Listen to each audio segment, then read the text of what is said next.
The Authenticity of the Early Buddhist Texts, Bhikkhu Sujato and Bhikkhu Brahmali. Abstract. This work articulates and defends a single thesis, that the early Buddhist texts originated in the lifetime of the Buddha or a little later because they were, in the main, spoken by the Buddha and his contemporary disciples. This is the most simple, natural, and reasonable explanation for the evidence. Our argument covers two main areas. 1. The grounds for distinguishing the early Buddhist texts, Shokshram, from later Buddhist literature. 2. The evidence that the kept has stem from close to the Buddha's lifetime, and that they were generally spoken by the historical Buddha. Most academic scholars of early Buddhism cautiously affirm that it is possible that the Kosvats contain some authentic sayings of the Buddha. We contend that this drastically understates the evidence. A sympathetic assessment of relevant evidence shows that it is very likely that the bulk of the sayings in the Kangs that are attributed to the Buddha were actually spoken by him. It is very unlikely that most of these sayings are inauthentic. Acnodemons. We are grateful to a number of people for providing valuable feedback on a draft version of this work. Professor Richard Gombrich, Ven Analayo. Sravasti Damika, Ven. Gnanatusita, and Dr. Alexander Wynne, all kindly, provided detailed feedback. The quality of this paper is much improved. As a result, Bhikkhu Bodhi also gave of his valuable time to provide a few comments. In addition, the content of this work was presented by the authors as a series of classes at Bodhinyana Monastery in 2013, as well as at a seminar for the Australian Association of Buddhist Studies on March 13, 2013. In both these cases, we benefited from many illuminating discussions and suggestions. We also gratefully acknowledge the support and understanding of Ajahn Brahm and the supporters of the Buddhist Society of Western Australia, which has provided us with the time and resources needed to undertake this project. Thank you. Introduction. Are there any authentic Buddhist texts? If so, what are they? These are questions of tremendous spiritual and historical interest, about which there is a range of opinions that often appear to be irreconcilable. Traditionalists insist that the texts were spoken by the Buddha in the most literal of senses, while skeptics assert that we cannot know anything about the Buddha for certain, and further, that the notion of authenticity is irrelevant or pernicious. Rarely, however, has the question of authenticity been systematically investigated. Seeing the lack of an easily accessible summary of the evidence, we decided to assemble this survey. There are two main aspects to our argument. 1. There is a body of early Buddhist texts, EBTs, which is clearly distinguishable from all other Buddhist scripture. 2. These texts originated from a single historical personality, the Buddha. These two aspects are closely linked, so we have not tried to separate them or present them in sequence. We consider the doctrinal and linguistic evolution of the texts, grounded in their social and economic context. No particular methodology is preferred. Rather, we aim to be inclusive, as we believe that diverse perspectives are useful, indeed essential. So we take into account the internal development and structure of the texts, as well as the results of comparative studies. Multiple independent lines of evidence from the EBTs converge on a point of origin geographically in northern India and temporally around the 5th century BCE. But the literature converges on more than a time and a place. It converges on a man, the historical Buddha.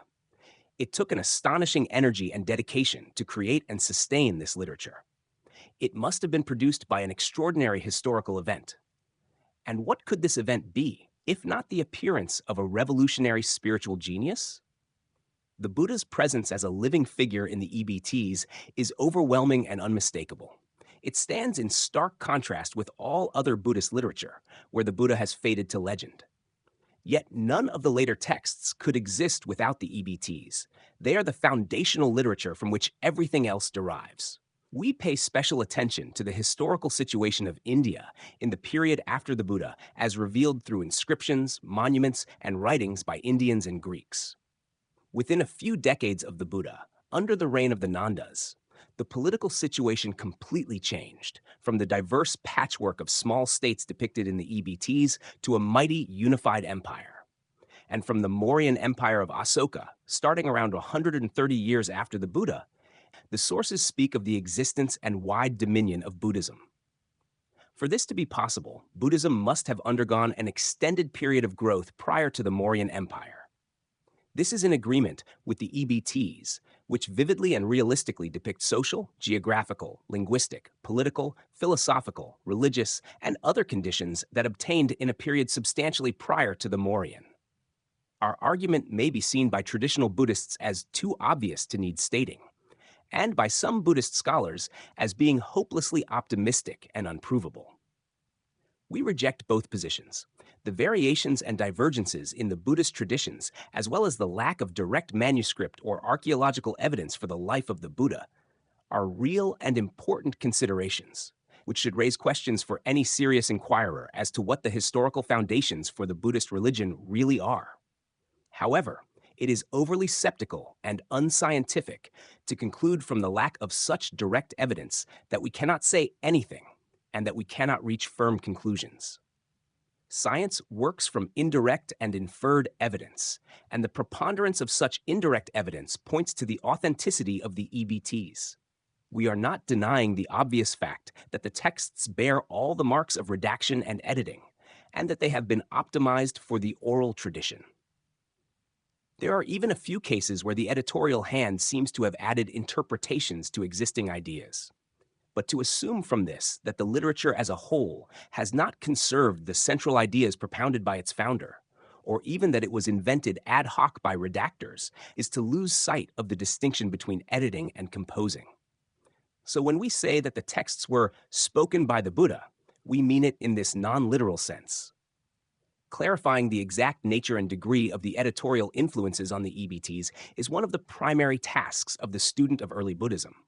Anyone wishing to establish the thesis that the EBTs are inauthentic needs to propose an explanation that accounts for the entire range of evidence in a manner that is at least as simple, natural, and reasonable as the thesis of authenticity. To our knowledge, this has never even been attempted. Rather, skeptics content themselves with picking holes in individual pieces of evidence, which merely distracts from the overall picture and discourages further inquiry. Their methods have much in common with denialist rhetoric. The field of study we are covering is vast and cannot be adequately represented in this short survey. Our aim is not to treat all items with the detail they deserve, but to outline the basic areas of interest, present as strong a case as we can for authenticity, and give further references for those who wish to learn more. We have chosen to construct this work in a modular form, rather than as a sequential argument. Each section stands more or less on its own, so anyone can quickly check the relevant facts on any particular aspect. For this reason, there is a fair amount of repetition, and the bibliographic information is gathered at the end of each section. We have kept the tone as direct as possible, and we apologize if at times we seem blunt. Of course, each statement can be qualified and nuanced, but it becomes tedious to preface every detail with "perhaps" or "evidence indicates that." We aim to give a fairly comprehensive and historically flat overview, rather than a survey of the contemporary state of the field. We believe that, while in certain respects the field of Buddhist studies has progressed, many of the arguments made by foundational scholars still hold good, and that they have sometimes been unfairly neglected or dismissed. The very longevity of these ideas suggests that they may still be pertinent long after more fashionable contemporary notions have been forgotten. Inevitably, different people will find different arguments more or less persuasive. However, our thesis does not depend on individual details, but on the persuasiveness of the bulk of the arguments taken as a whole. We are dealing with events over 2 millennia ago, so it is of course possible, if not trivial, to cast doubt on any individual detail. It is only when the facts are seen together as contributing to a coherent narrative that they become compelling. We outline our theoretical perspective more in the last chapter. The length of the sections is somewhat arbitrary and does not necessarily correspond to the importance of the topic. In particular, we are conscious of the inadequacy of the section on comparative studies. This field is perhaps the most important, and has on the one hand had a broad-based lasting scholarly consensus, and yet is one of the fastest growing and most in need of further research. Virtually every study that has been done so far, covering many hundreds of EBTs, could be quoted in support of the authenticity of the texts. A survey of the field would in itself be a major research project. So we will content ourselves with indicating the broad outlines and a few examples. Definitions. Authenticity. An authentic text is one whose provenance is what it says it is. In this case, this means that texts that purport to be the words of the historical Buddha and his immediate disciples were in fact spoken by them. Early Buddhist texts. Texts spoken by the historical Buddha and his contemporary disciples. These are the bulk of the suttas in the main 4 Pali Nikayas and parallel Agama literature in Chinese, Tibetan, Sanskrit, and other Indian dialects. The Patimokkha's and some Vinaya material from the Kandakas. A small portion of the Khuddaka Nikaya, consisting of significant parts of the Sutta Nipata, Udana, Itivuttaka, Dhammapada, and Thera and Theri Gatha. The suttas, in a narrow sense, are those passages that are directly attributed to the Buddha himself and to a lesser extent his direct disciples. Non-EBTs, Abhidhamma, Mahayana Sutras, Buddha biographies, historical chronicles, as well as the majority of the Khuddaka Nikaya and the Vinaya Pitaka. The Jatakas are non-EBT, but derive from stories that in some cases may even be earlier than the Buddha. Commentaries and other late texts may contain some genuine historical information alongside much later invention. Thesis, that most of the EBTs are authentic, that the EBTs were edited and arranged over a few centuries following the Buddha's demise. The texts as we have them now are not a verbatim record of the Buddha's utterances, but the changes are in almost all cases details of editing and arrangement, not of doctrine or substance. That the inauthentic portions of these texts are generally identifiable, that the above points are supported by a substantial and varied body of empirical evidence, that the denial of authenticity is a product of excessive and unreasonable skepticism, not evidence. Timeline. Our dating is based on the median chronology, which places the birth of the Buddha at around 480 BCE. According to the Theravada tradition, the birth of the Buddha was in 623 BCE and the Parinibbana in 543 BCE. According to the long chronology, the dates are 563 BCE and 483 BCE respectively. This agrees with the accounts given in the Hindu Puranas, which consistently say that Mahapadmananda subjugated India under one rule, Ekachatra, and occasionally identify the nations which he conquered, including the Kurus, Kalingas, Mithilas, Surasenas, etc. This means that the nations had disappeared a few decades after the Buddha's death, which means the process must have started much earlier. This fits with the picture given in the Nikayas. In the Buddha's lifetime, King Bimbisara of Magadha subjugated the kingdom of Anga to the east, and the Magadhan dispute with Kosala over Kasi was settled in Magadha's favor by Bimbisara's son Ajatasattu. By the time the Buddha died, the Nikayas thus portray Magadha as controlling the south bank of the Ganges from Kampa to Benares, and also Ajatasattu as desiring to bring the Vajjian Republic under his control. The Nikayas and independent sources thus agree on the gradual expansion of the Magadhan state in the decades following the Buddha, and that the subjugation of the nations was mostly complete before Alexander arrived. Many of these events would have been witnessed by the Buddha's direct disciples, and the rest by the first couple of generations of his followers. Yet not a single hint of any of this has made its way into the Nikayas. This is not because they are ignorant of or unconcerned with politics. As we have seen, there are plenty of references to political and societal details in the Nikayas. The simplest explanation is that the main content of the Nikayas derives from the lifetime of the Buddha, during which the nations were the dominant political feature, and this content was left unchanged despite the political upheaval that followed. Once they had disappeared, the nations never returned. The Nanda dynasty was succeeded by the Mauryan dynasty established by Kandagutta. He further expanded the Nanda realms to the west and south. This is further confirmed for the Asokan period, when the distribution of Asokan pillars and rock edicts shows that all of India, except the extreme south, was part of Magadha. In the Nikayas, political and military rivalry is confined to the Mahajanapadas. But this soon changed. Alexander's army mutinied rather than take on the Nandas. By the time of Kandagutta, Greek sources show that Magadhan military might was measured against that of southern and eastern Indian countries, in particular against Kalinga and Andhra, as well as other countries lying outside of the Ganges plain. Kalinga was then conquered by Asoka in a bout.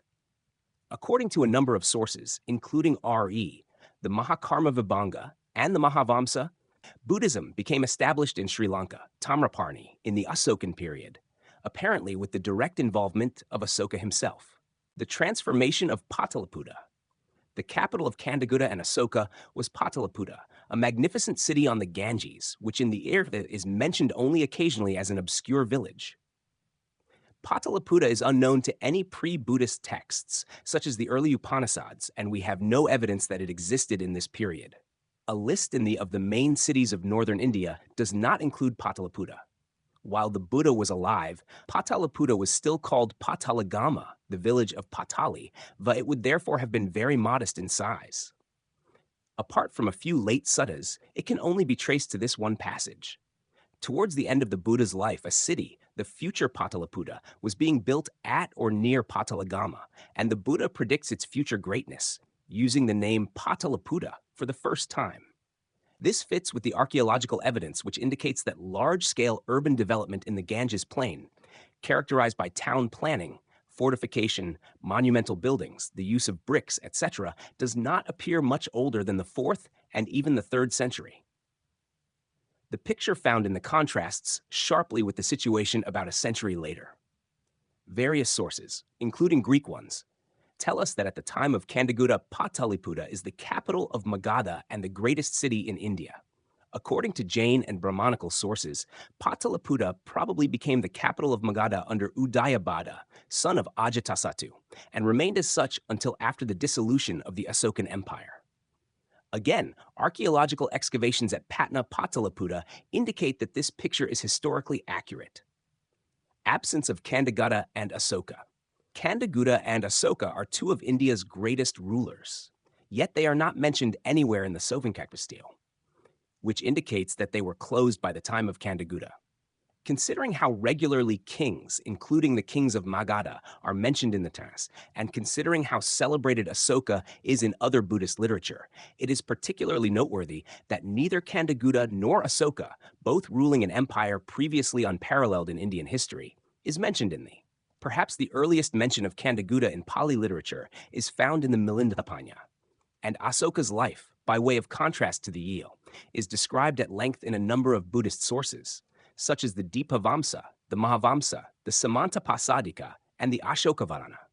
Moreover, the Dipavamsa of Oldenburg's translation, as well as certain Mahayana works such as the quasi-historical Manjushri Kalpa, portray the Buddha as predicting the advent of Asoka. No contains such a prediction, no contradictory evidence. It is inconceivable that ancient monks could, after the fact, have composed a body of scripture as extensive as the Elis, without introducing mistakes and incongruities, but these are not found. There is no reliable evidence, either literary or archaeological, that contradicts the picture given in the. If the texts that are set in the Buddha's time were composed after the time of the Buddha, one would expect errors in the descriptions of the political situation. Such errors are found regularly in other Buddhist literature, for example, in the depiction of Sakya as a kingdom or in the exaggeration of the size of cities. Social conditions. They depict the emergence of several moderate-sized urban centers, a state of development which falls between the purely agrarian culture of the earlier Upanishads and the massive cities of the Mauryan Empire. In contrast to the Brahmanas and the Upanishads, which portray rural socioeconomic conditions, they depict an urban life with flourishing trade. As to the political situation, although small-scale state formation can be traced in the Upanishads, it is only in the Buddhist literature that regional development and struggles between kings are depicted. Although the Upanishads contain only very few references to socio-political and economic conditions, they allow the inference that their actors lived in a predominantly rural society, dominated by a landed aristocracy and strong chieftains. These rajas lived with their little patriarchal courts in a permanent residence within a still very rural context. The subsequent emergence of these strong Majadanapada kingdoms, which is identifiable mainly in the early Buddhist and Jain literature, therefore would have to be dated in the 5th or even early 4th centuries, rather than in the 6th century, as we have been used to do till now. A. Ghosh's critical evaluation of the archaeological evidence of the early cities of these Mahajanapadas, e.g. Vaisali and Shravasti, makes such an inference quite likely, as none of them show genuine traces of urbanization at about, the only exception perhaps being Kausambi. Again, the conditions described in the fit well with the conditions expected at the time of the earliest form of Buddhism, that is, before Kandagutta and Asoka, but after the early Upanishads. They refer only to 3 Vedas, not the 4 that became standard in later years, and they are unaware of the Mahabharata and the Ramayana, which are of a later date. They depict uncertainty and questioning among the Brahmins, which is highly characteristic of the early pre-Buddhist Upanishads.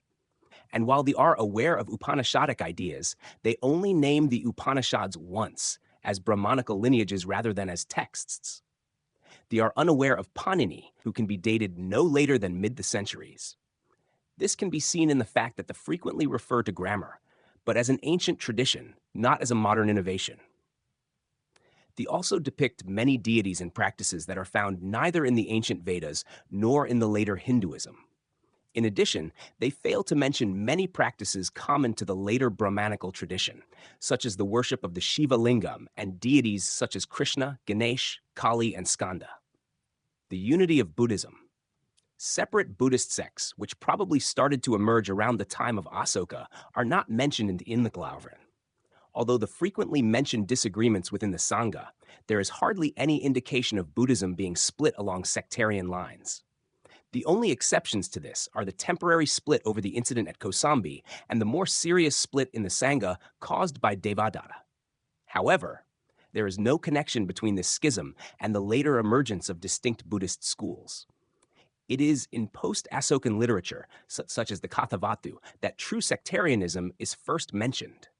This fits with the general consensus among scholars that sect formation in Buddhism, with the possible exception of the Mahashangika schism, happened in the post-Asokan era. This again points to the largely being finalized before Asoka. Textual transmission, the as we have them now, are the result of almost years of remarkably accurate textual transmission. Comparative studies. Overview.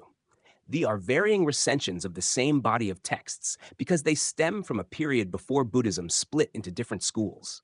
They have been preserved in essentially the same form since then. We possess from a substantial variety of ancient Indian Buddhist schools, including the Mahavihara, modern-day Theravada of Sri Lanka, the Dharmaguptaka, Mahasangika, Mahishasaka, Mula Sarvastivada, and others of uncertain affiliation. A century of detailed study has consistently shown that they are essentially identical in doctrine, irrespective of transmission lineage. The great Belgian scholar Etienne Lamotte says, however, with the exceptions of the Mahayanist interpolations in the Ekotara, which are easily discernible, the variations in question across the lines of transmission affect hardly anything except the method of expression or the arrangement of the subjects. The doctrinal basis common to the Agamas and Nikayas is remarkably uniform. This is in stark contrast to non-texts. The basic facts were discovered in the 8th century. In Samuel Beale published side-by-side translations of the Pali Patimokkha and the Dharmaguptaka Pratimoksha in Chinese, showing their virtually identical content. He noted that the identity of the code in both cases therefore seems to be established. In Beale described detailed correspondences between suttas in Chinese and Pali. He accurately predicted that when the Vinaya and Agama collections are thoroughly examined, I can have little doubt we shall find most if not all the Pali suttas in Chinese form. This pioneering work was followed by a series of studies by Anisaki, Akanuma, Yin Shun, Thichman Cho, and many other scholars. Beale's findings regarding the Patimokkha were confirmed in by the Japanese scholar Ryuzan Nishimoto, and again, apparently independently, in by W. Pachow. Both of these studies showed that all existing recensions of the Patimokkha, which total around 20 texts from at least different schools, are very similar in content with the exception of the most minor category of rules, known as the Sekhiyas. Recently, in his detailed and thorough comparative study of the Majjhima Nikaya, Analayo shows that all significant aspects of early Buddhist doctrine are the same across all extant textual transmissions of the suttas of the Majjhima Nikaya. Among the parallels to the suttas of the Pali Majjhima Nikaya, The most important textual source, due to its completeness, is the Sarvastivadin Madhyama Agama, preserved in Chinese. The Sarvastivada and Theravada lineages must have separated approximately at the time of the Asokan missionary activities. This means that these texts have been transmitted separately for almost years, including a period of separate oral transmission that lasted several centuries. And yet the doctrinal content is for all intents and purposes identical. This shows how conservative and careful the individual schools were in preserving the Finlils. Moreover, this conservatism must have been inherited from the more unified, both geographically and doctrinally, form of Buddhism that existed prior to Asoka. There is no reason to imagine that the separate schools would all be conservative in preserving their canonical texts unless they had been conservative prior to their separation. Since comparative studies show that the core doctrinal material of the Adzavern has been reliably transmitted for almost years, the reasonable inference is that it was reliably transmitted also in the first years of Buddhist history. In addition to the full-scale study of the Majjhima Nikaya, there have been multiple smaller studies of various parts of the Trivivkas. These have confirmed that all share a similar level of agreement to what we find between the suttas of the Majjhima Nikaya and its parallels. Such studies have been carried out for substantial portions of the Samyutta Nikaya, Samyukta Agamas, and to a lesser extent for the Digha Nikaya. Caution needs to be exercised, however, regarding the Ekottara Agama, which is nominally the collection corresponding to the Pali Anguttara Nikaya. Although it shares some significant structural features with the Anguttara, the content is often very different. The text is highly erratic and internally inconsistent, possibly being an unfinished draft. Scholars agree that it includes Proto-Mayanist additions, thereby establishing its late date of completion compared to the rest of the Taito. This high degree of correspondence among the across different lines of transmission does not exist for any other texts of the vast Buddhist corpus. Even in the stylistically oldest part of the Khuddaka Nikaya, such as the Sutta Nipat, the Udana, and the Dhammapada, there is substantial divergence between the schools.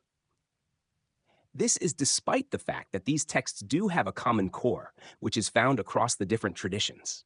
With texts such as the Abhidhamma, despite a small common core, the divergence is even greater. But the vast majority of Buddhist texts are exclusive to the individual schools and do not have any parallels at all. Mahashangika comparisons. The EBTs are shared between the oldest schools of Buddhism and therefore stem from the period of early unified Buddhism. The first doctrinal split in the Buddhist monastic community was that between the Staviras and the Mahashangikas.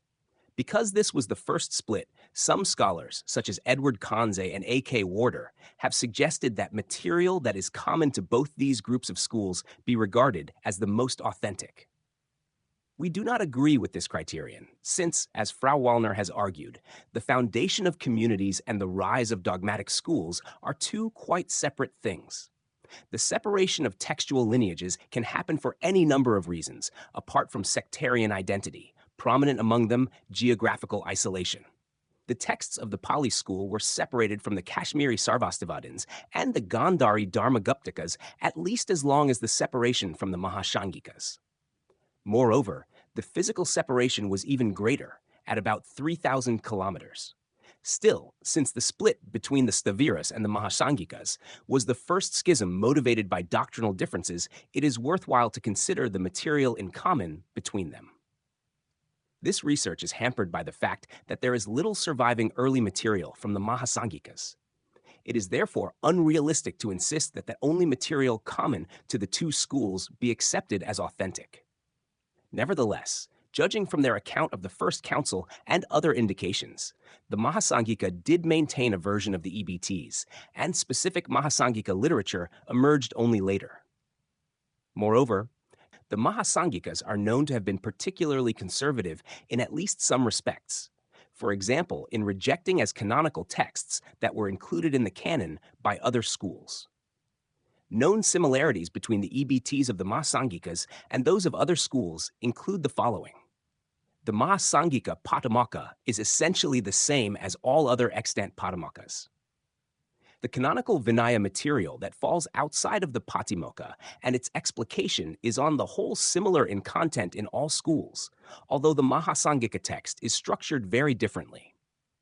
The Vinaya of the Lokottaravadins, a branch of the Mahasanghikas, which is partially available in hybrid Sanskrit, contains significant passages in common with other early collections, notably the first Bhikkhuni ordination. The Mahasanghika account of the First Council names 4 Agama collections, equivalent to the first 4 Nikayas of the Pali, as well as indicating some of the content of its Samyukta Agama. It names all the sections of the Patimokkha, as well as other Vinaya matters and the class of Thulakaya offenses. Fragments of the Mahasanghika Mahaparinirvana and Kamgi, Pali Kanki sutras have been found in manuscripts dating to the 3rd-4th century CE. The Mahavastu is a Mahasanghika text that narrates the life of the Buddha, largely in legendary form. Despite the elaborations not found in the EBTs, there are frequent references to early Buddhist doctrines. It also contains several dozens of suttas, verses, and passages in a form little different from the EBTs. The school of the Ekottara Agama, preserved in Chinese, is problematic, although some scholars cautiously ascribe it to the Mahasanghikas. In any case, while the text is erratic, inconsistent, both internally and with the EBTs as a whole, and contains much material that belongs to non-EBT literature, such as Proto-Mahayana ideas, most of the basic doctrine, and many of the texts are similar to other EBTs. The Shalastamba Sutra is an early Mahayana sutra that is thought by Riyat to derive from the Mahasangika school. This sutta contains many phrases and ideas on dependent origination that are found in identical terms in all the EBTs, while at the same time developing these ideas in new ways. This too shows that the Mahasanghikas had their own version of the EBTs, which was essentially the same as that of the other schools. Later borrowing. The similarities between the EBTs cannot be a result of later borrowing, since known cases of later borrowing do not show the pervasive and consistent similarities found between different recensions of the EBTs. Chopin suggests that the shared content of the EBTs may be due to later borrowing, leveling, and standardization. However, as recently shown by Analayo, there is no evidence for this. At the same time, there is much evidence to the contrary. Moreover, the thesis of a shared origin is simpler, more natural, and more powerful than that of later borrowing. Wynne has given some specific examples where later borrowing is very unlikely to have taken place, especially where incidental details are found shared between totally distinct types of texts, or where the shared material, although irrelevant to any point of Buddhist doctrine, is counter to the usual sutta presentation. But the argument against later borrowing is not limited to a few specific examples. Consider the Vinaya. Here we have a clearly demarcated text, where the Patimokkha is obviously older than the Vibhanga material that surrounds it. The Patimokkha is almost identical across every school, while the Vibhanga material is substantially different. If the later borrowing thesis were correct, one would not expect this difference in standardization between the Patimokkha and the Vibhanga. Thus, the shared origin thesis is confirmed. This is not just a characteristic of the Vinaya, but applies to every Buddhist text we have available for comparison. The Abhidhammas of various schools, to give another example, diverge far more than the EBTs, but what they have in common is especially those passages that quote the EBTs. Moreover, we have many examples of actual borrowing among non-EBTs, and these compare very differently from parallel texts among the EBTs. For instance, the Buddha legend shows many signs of shared borrowings between the schools, but these are borrowings of ideas, episodes, and motifs, not the massive sharing of thousands of nearly identical texts, which would be required to explain the existence of the EBTs by means of borrowing. Likewise, the Jatakas and many other Buddhist stories frequently appear to have been borrowed across the traditions, but the resulting similarities are quite different from those within the EBTs. In the realm of philosophy, we also find borrowing. For example, key Abhidhammic ideas such as Svabhava, Sabhava, Svalakshana, Salakana, and Samanyalakshana, Samanyalakana are shared between the Pali, Sarvastivadin, and other Abhidhamma systems, and are defined in similar ways. Yet the texts and philosophies in which the term appears differ widely depending on the school. There are, therefore, many well-known examples of later borrowing between the schools, and the results of such borrowings are all quite different from the sort of uniformity we see between the EBTs. The reliability of the oral tradition. There is strong evidence that the oral tradition, as developed in Buddhism, was highly reliable. For several hundred years, from the time that separate transmission lineages emerged in the Asokan period until the texts were written down, the EBTs were passed down orally in separate textual lineages. Comparative studies have shown that this oral transmission was highly reliable and that the core doctrinal material was essentially unchanged. How did this work, given what we know about the unreliability of memory? Indian culture provided the template for highly reliable oral preservation. It is known that the Yug Veda and other Vedic texts were transmitted orally, that is, by memory, with extreme accuracy for over 2,000 years. In his comprehensive study of the Majjhima Nikaya, Analayo considers the impact of oral transmission and concludes, at the same time, rather than giving us a completely new picture of early Buddhism, what my comparative study of the parallels to the Majjhima Nikaya discourses yields is a reconfirmation of the essentials with occasional divergence in details.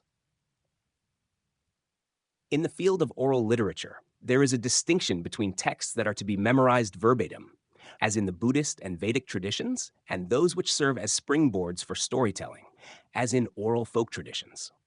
The latter are subject to natural evolution and variation. They are meant to adapt to the teller and the situation. Such, according to Oldenburg, are also found in Buddhist literature, specifically in the Jaka collection of the Khuddaka Nikaya. But the former, which are codified in fixed texts, are meant to be preserved in exact form, as in the case of the S. The Indian oral culture developed various methods to ensure that this was achieved. Such methods pervade every aspect of the S and include repetitions of words, phrases, passages, and whole suttas, standardization of words, phrases, and passages, the use of synonyms, the use of the waxing syllable principle, sound similarities, concatenation of suttas or other textual units, formal structures especially, summary and exposition, which is a standard feature of Indian oral education, framing narratives to define the limits and give the context for the spoken material, verse summaries of prose teachings, especially in the Anguttara, similes usually in instructure, numbered lists, group recitals, a democracy of conservatism. The structure of the Buddhist Sangha, which was the guardian of the texts, inherently favors conservatism in regard to the preservation of the teachings. Unlike most religious organizations, the Sangha has traditionally not a day-clear and established hierarchy, and after the Buddha, there has never been a person of final authority, a solar Buddha of power. Instead, the Sangha has been decentralized, and the texts were passed down through group recitals Sanjiti. This is the method recommended by this themselves for preserving the teachings. This means that no individual or sub-Sangha group would have been able to exert much influence on the content of the texts. It is thus improbable that the doctrinal core of the S was deliberately changed. The differences between the recensions generally stem from editorial choices in the organization and structure of the texts, as well as occasional inconsequential errors that arose during oral transmission. Doctrinal development, by contrast, happened by way of new texts and interpretations, and were not due to deliberate alterations of the S. How to make it up? Two passages in the Vinayas that give instructions on how to make up texts have been adduced as evidence for the unreliability of the traditions, but these passages refer to the standardizing of background details, not to the doctrinal content. There are a couple of passages in the Vinayas that give instructions on how to add missing material. For example, if the city where a discourse was spoken is unknown, it should be said that it took place in one of the 6 great cities mentioned in the S. This merely confirms what was known to Buddhist scholars already, that many of the incidental details in the texts have arisen from an artificial standardization. This incidental detail, the framing narrative, must in all cases have been added after the sutta was spoken. This is confirmed by the tradition that at the first council, Mahakassapa asked Onanda about the location, subject matter, protagonist, and background story for each sutta. These questions would have been superfluous if the suttas already contained the narrative material, and the new material was not added to the substance of the text. The purpose of adding this material was to preserve the text by creating a container that gave the text a clear and separate identity. Chopin's representation of this process as if you can't remember how to make it up, some monastic rules for redacting canonical texts is grossly misleading. The age of Pali. Pali is closely related to the language spoken by the historical Buddha, and there are hardly any indications of linguistic differences between the two that might affect the meaning of the texts. Early generations of Indologists accepted the traditional Theravadan claim that Pali was the language of the Buddha. More recent linguistic studies, however, show that Pali is in part an artificial language created sometime after the Buddha. However, the differences in language between Pali and the historically datable language of the Asokan pillars are no more than minor phonetic changes that rarely, if ever, affect the meaning of the content.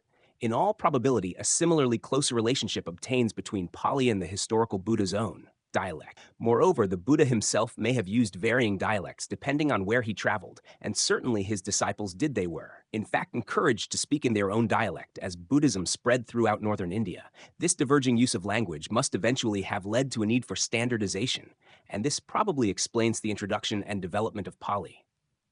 Alternatively, or perhaps complementarily, Pali is related to a particular dialect in India, from where the missions to Sri Lanka originated. A number of scholars are of the opinion that the West Indian dialect associated with the Asokan Rakt, Ikts at Gurner, and Bombay Sopara are closely related to Pali. The precise age of Palithere, therefore, doesn't have any bearing on the age of the contents of this. Finally, there are no certain traces of Sinhalese influence on the palace. This suggests that the swear in a standardized form when they arrived in Sri Lanka around the time of Asoka, and that they are unlikely to have been changed after this. As Wynne says, if the language of the Pali Canon is North Indian in origin and without substantial Sinhalese additions, it is likely that the canon was composed somewhere in North India before its introduction to Sri Lanka, and is therefore a source for the period of Buddhism in northern India. Before this, that is before Asoka. In contrast, Pali texts actually composed in Sri Lanka show influence from both Sinhalese and Dravidian. Manuscripts. The earliest extant Indic manuscripts include S and other Buddhist texts derived directly or indirectly from the S. The earliest Indian manuscripts are the Gandhari Buddhist texts from Afghanistan, the earliest of which date to the century. These contain a Dhammapada discourses in verse, for example, the Rhinoceros Sutta, and discourses in prose, including several Samyutta and Anguttara-style texts, as well as non-texts such as Abhidanas and Purvayogas, commentaries, and Abhidharma texts.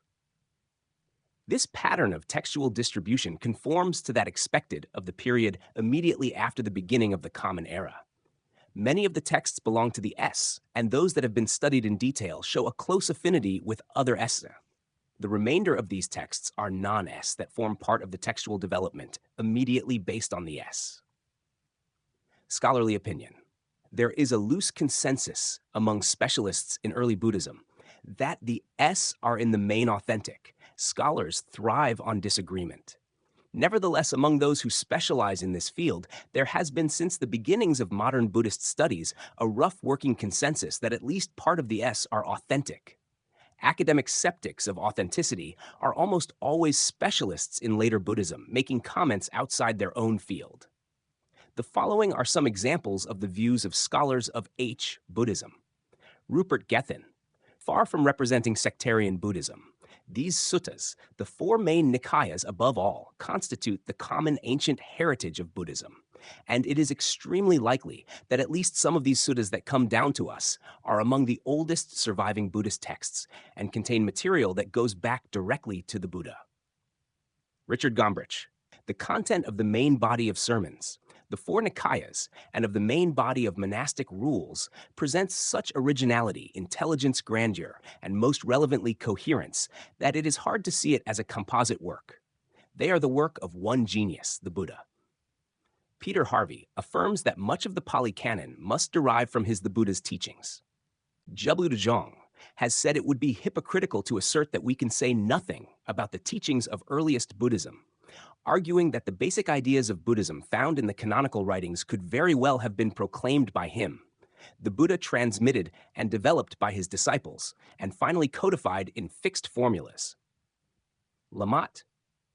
Buddhism could not be explained unless we accept that it has its origin in the strong personality of its founder. Hajime Nakamura. writes that while nothing can be definitively attributed to Gautama as a historical figure, some sayings or phrases must derive from him. Noble Ross Riet. Though the Pali Suttas obviously exaggerate and mythologize the qualities and deeds of the Buddha with regard to his teachings, they have every appearance of constituting, for the most part, a faithful and reasonably accurate record. A.K. Warder, there is no evidence to suggest that it, the shared teaching of the early schools, was formulated by anyone other than the Buddha and his immediate followers. Maurice Winternitz, speeches which again and again recur word for word in the same form, not only in many places in the Pali Canon, but also in Buddhist Sanskrit texts and Tibetan and Chinese translation, we may perhaps consider as originating from Buddha. Alexander Wynne. I therefore agree with Rhys Davids and disagree with skeptics such as Senart Kern and Chopin that the internal evidence of the early Buddhist literature proves its historical authenticity. Examples of critics of authenticity who are specialists in later Buddhism include Edward Kahns states that the confident attempts of European scholars to reconstruct the original teachings of the Buddha himself are all mere guesswork. Ronald Davidson has little confidence that much, if any, of surviving Buddhist scripture is actually the word of the historical Buddha. Suggests that there is no way of knowing how closely the canon written down in the last century resembles that of the present day. Suggests that the suttas as we possess them may not contain the Buddha's literal words, since they were not recorded as he spoke. Jeffrey Samuel says the Pali Canon largely derives from the work of Buddhaghosa and his colleagues in the century.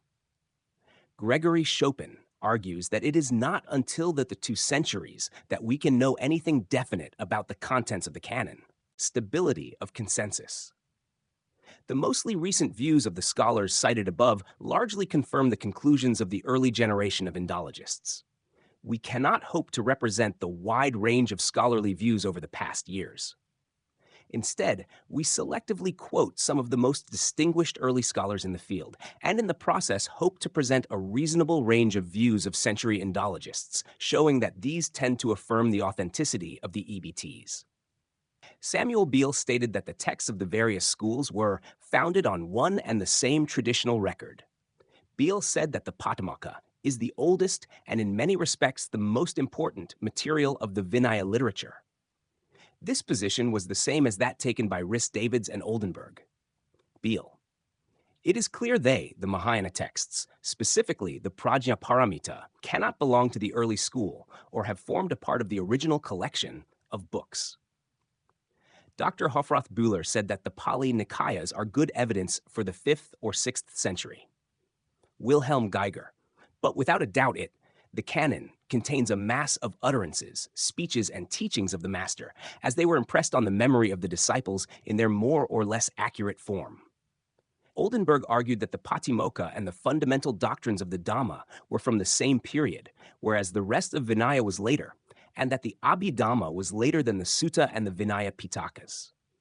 Oldenburg maintained that all versions of the Vinaya are based upon one foundation, and said, hence our opinion of the early origin of the Buddhist texts, the EBTs, based as it is on external proofs, does not clash, but agrees with the internal possibility and probability. Pachow, referring principally to Oldenburg and Kern, says, it has been admitted by all eminent scholars that the PMK Pratimoksha is one of the oldest texts of the Buddhist canon. E.J. Thomas agrees. T.W. Rhys Davids, their composition as to the Vinaya and the 4 Nikayas, with the possible exception of the supplements, was complete within about a century of the Buddha's death. T.W. Rhys Davids, referring to inscriptions on ancient stupas that mention Sutantika, Sutantakini, Panchanikayika, Dhammakathika, and Pedaki, says these terms constitute conclusive proof of the existence, some considerable time before the date of the inscriptions, of a Buddhist literature called either a Pitaka or the Pitakas, containing Sutantas, and divided into 5 Nikayas. Having reviewed the conclusions of some of the most noted scholars, it seems clear that, despite difference in details, many of the basic insights of the first generation of century Indologists remain valid. This is despite the notable advances and changes in understanding due to expanded sources and clearer analysis. The situation is comparable to that in biology. just as the insights of Darwin, though often refined and modified, still provide the framework for modern biology.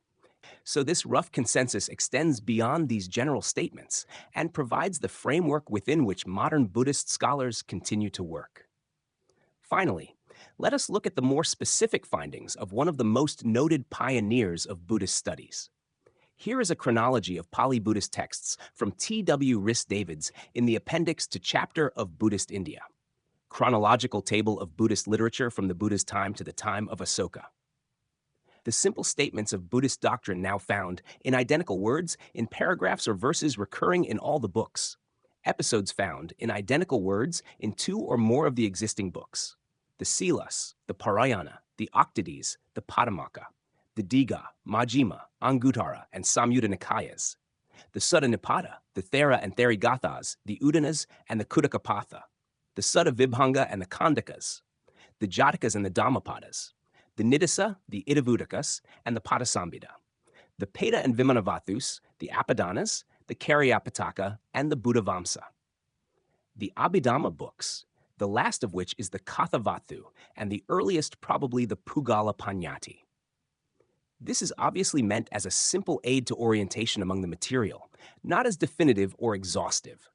In an excellent example of the friendly and critical debates that characterized this period of early Indology, the list was swiftly criticized and nuanced by Bimala Law. Nevertheless, if we allow for the limitations of such a simple presentation of such a complex subject, his sequence holds up very well.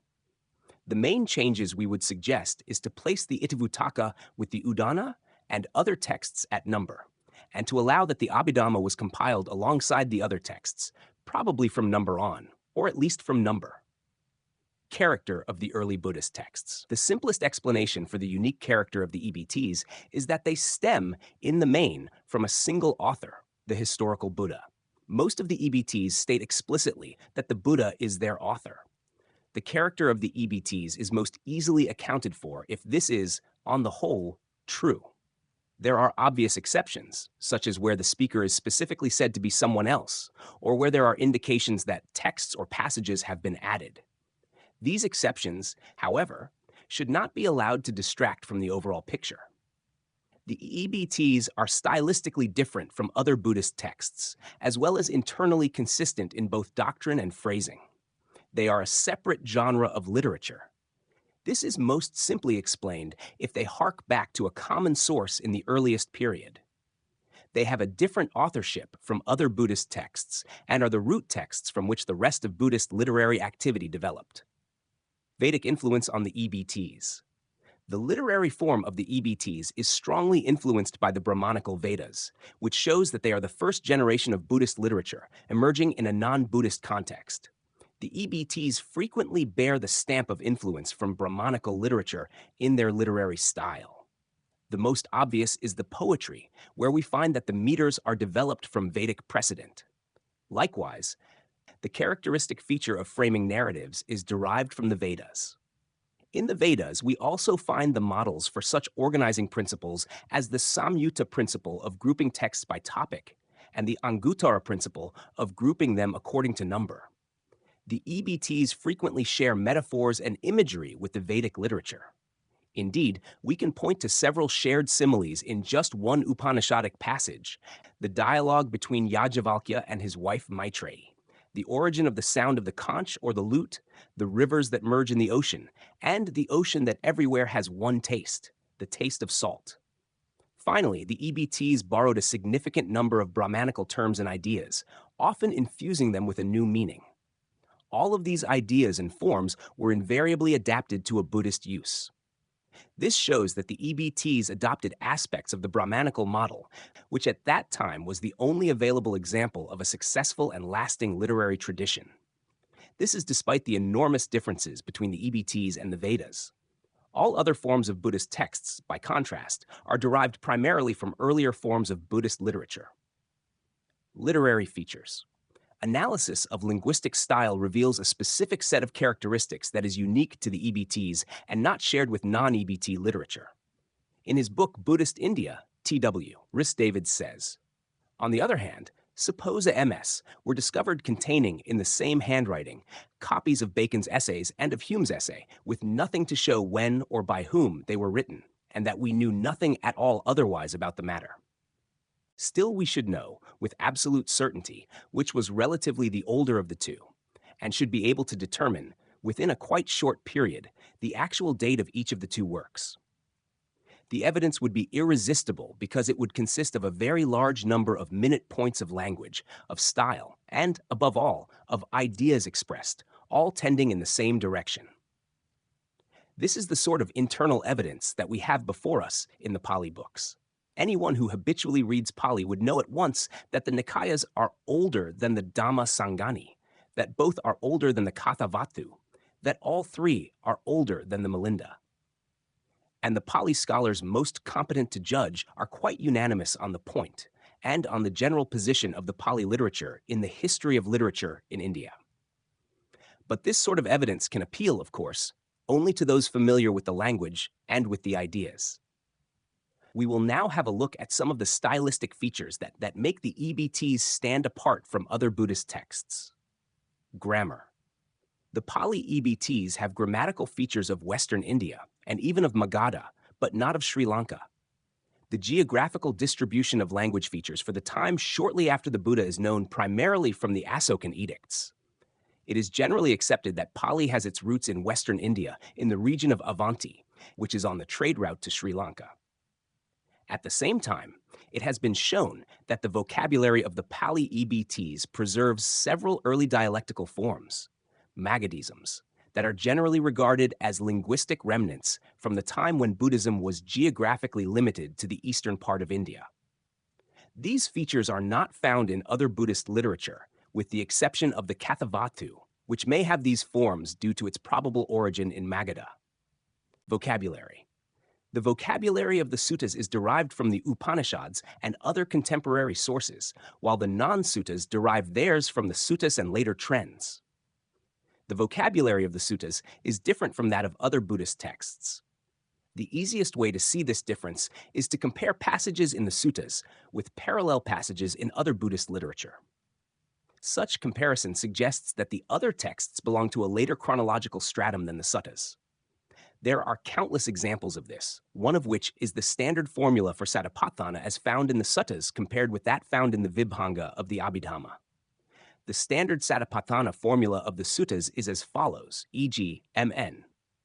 Ida, bhikkhave, bhikkhu kayanupasi viharati atapi sampajano satima, vinaya loke abhijadamanasam. The Satipatthana formula of the Suttanta Sutta analysis of the Vibhanga is as follows, vib. Ida bhikkhu ajatan kayanupasi viharati bahida, kayanupasi viharati ajhata bahida, kayanupasi viharati atapi sampajano satima vinaya lok abhijadomanasam. And the Satipatthana formula of the Abhidhamma analysis of the Vibhanga is as follows, vip. Idha bhikkhu yasmim samaye lokuterm janam bhaveti niyanikam apachayagamin dithigadanam pahanaya pathamaya bhumya patya vivicheva kamahi. Pe pathamam janam upasampaja viharati dukkapati padam dandabinyam kayanupasi. Yatasmim samaye sati anusati samasati sati sambojango magam magaparyapanam. Idam vukati satipathanam. Avasisa dhamma satipatthana sampayuta. The first formula is the standard sutta formula, whereas the second one constitutes the earliest development of the Abhidhamma. It is only at the third stage that we find the formula in fully fledged Abhidhamma style. The formula in stage is virtually identical with the sutta formula, and in fact, the formula is found in this form in some non-Pali suttas. This close relationship is to be expected since this constitutes an analysis according to the suttas. Yet further on in the same sutta analysis, typical Abhidhamma vocabulary, such as Svavatita and Vavatapedi, is introduced, vib. We seem to be witnessing the beginning of the Abhidhamma method. At stage, we have the analysis according to the Abhidhamma. Here, the whole Satipatthana formula is completely transformed, and we see a range of vocabulary that is either unknown to the suttas or used in a new sense. Yasmin samai, lokutaram janam, pathamaya bhumya, avasasa dhamma satipatthana sampayuta, and so on. This is just one example of a pattern that plays out, not just here, but in every major doctrinal context or formula. Meter. By analyzing the history of Indian meter, it is possible to locate verses in history and thereby help identify the suttas. Meter, the rhythmic structure of verse, is constantly changing, and thus it is possible to identify the type of meter popular for any particular historical period. By careful metric analysis, it is possible to arrive at the approximate period in which a particular poem must have been composed. It is sometimes suggested that certain verses found in the suttas are particularly ancient due to archaic words and grammatical features.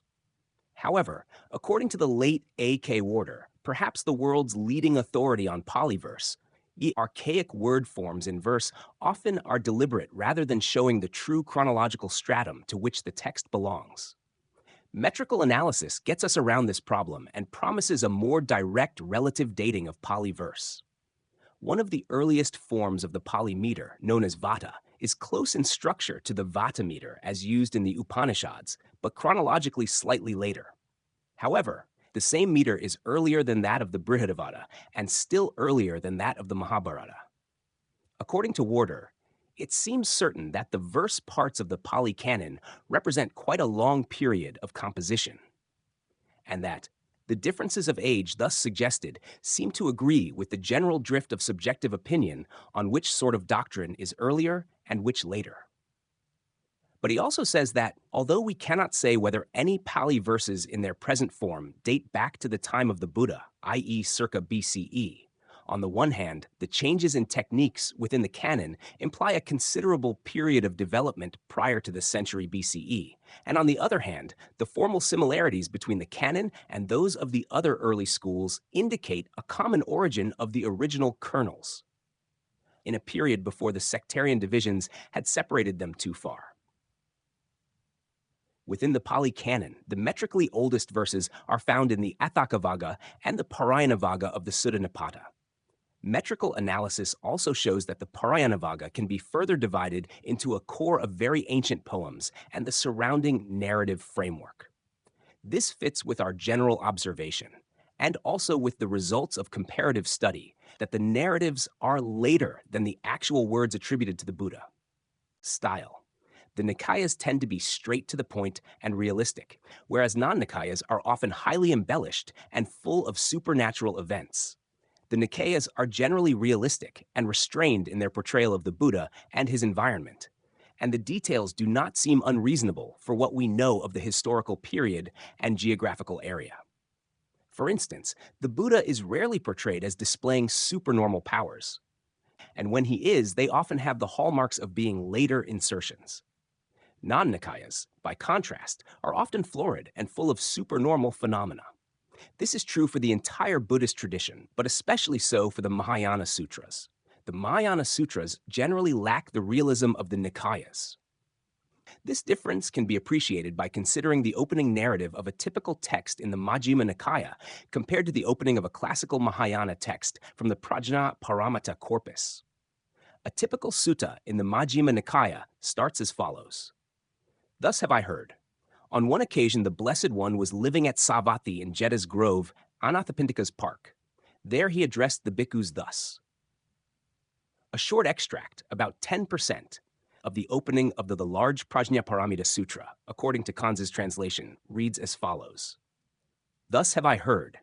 At one time, the Lord dwelt at Rajagra, on the Vulture Peak, together with a large gathering of monks, with monks, all of them arhats. Their outflows dried up, undefiled, fully controlled, quite freed in their hearts, well freed and wise, thoroughbreds, great serpents, their work done, their task accomplished, their burden laid down, their own weal accomplished, with the fetters that bound them to becoming extinguished, their hearts well freed by right understanding, in perfect control of their whole minds, with nuns, laymen, and laywomen, all of them liberated in this present life, and with hundreds of thousands of niyutas of kotis of bodhisattvas. Thereupon, the Lord on that occasion put out his tongue. With it he covered the great tracheochasm, and many hundreds of thousands of niyutas of kotis of rays issued from it. From each one of these rays there arose lotuses made of the finest precious stones, of golden color, and with thousands of petals, and on those lotuses there were, seated and standing, Buddha frames demonstrating Dharma, i.e., this very demonstration of Dharma associated with the six perfections. They went in all the 10 directions to countless world systems in each direction and demonstrated Dharma to beings, i.e., this very demonstration of Dharma associated with the six perfections. And the beings who heard this demonstration of Dharma, they became fixed on the utmost right and perfect enlightenment. This is an entirely different kind of literature, one which is completely uninterested in history, so much so that it flaunts its creativity. The purpose of the introduction is no longer to identify time and place, but to lift the reader out of history to a timeless realm of Dharma.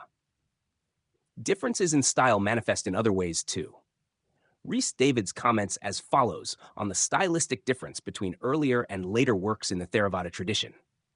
The philosophic ideas of the ancient Buddhism and the psychological ideas on which they were based were often curtly, naively, confusedly expressed. In Ceylon, they had been much worked up, polished, elucidated, systematized.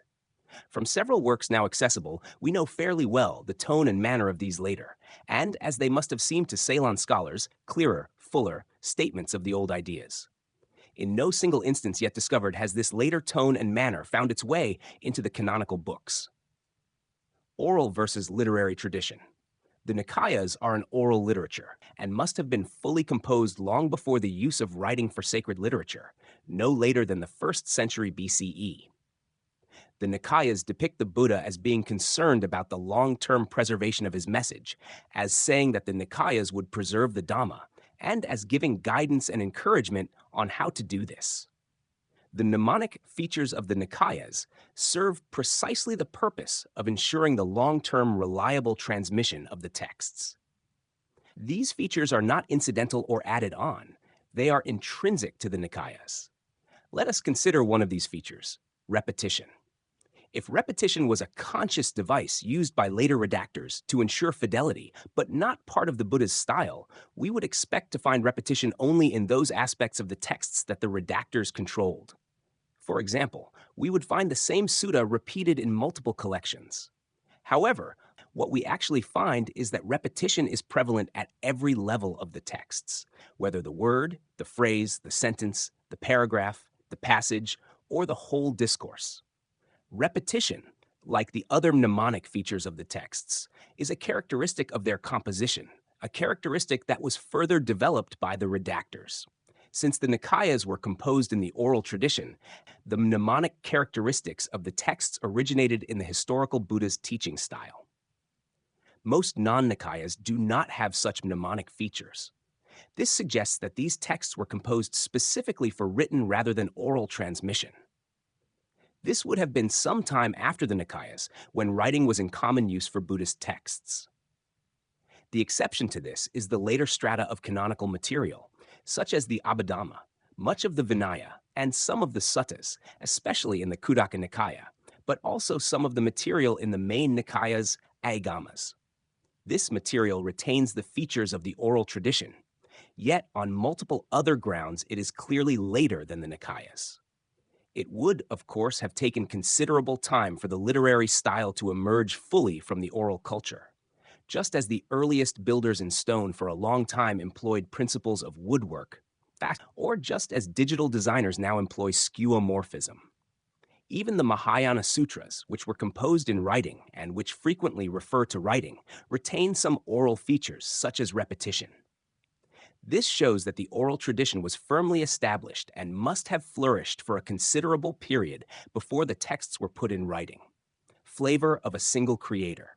The Nikayas present a highly distinctive personal style, together with a number of revolutionary ideas, which conveys the flavor of a single and exceptional creator.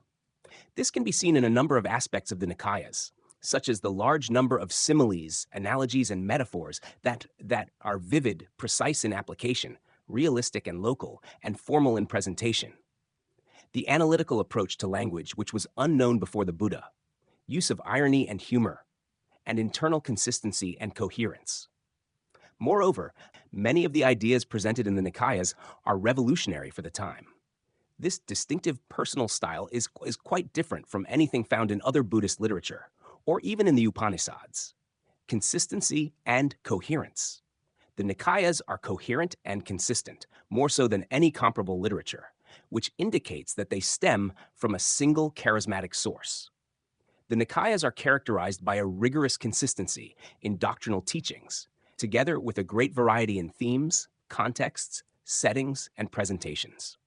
Whether there are any significant doctrinal contradictions is doubtful, and in any case, there are far less than in any comparable ancient literature.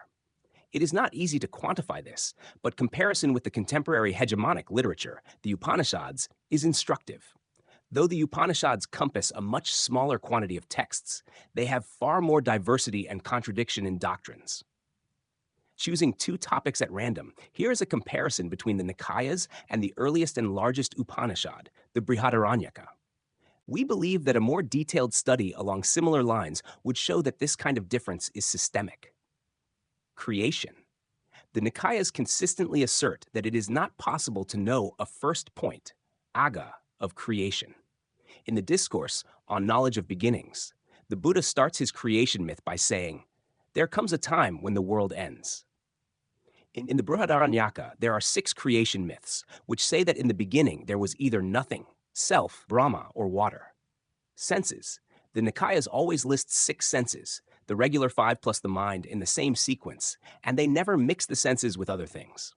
The Brihadaranyaka offers no less than 13 different lists of the senses, usually mixed with such things as breath and voice.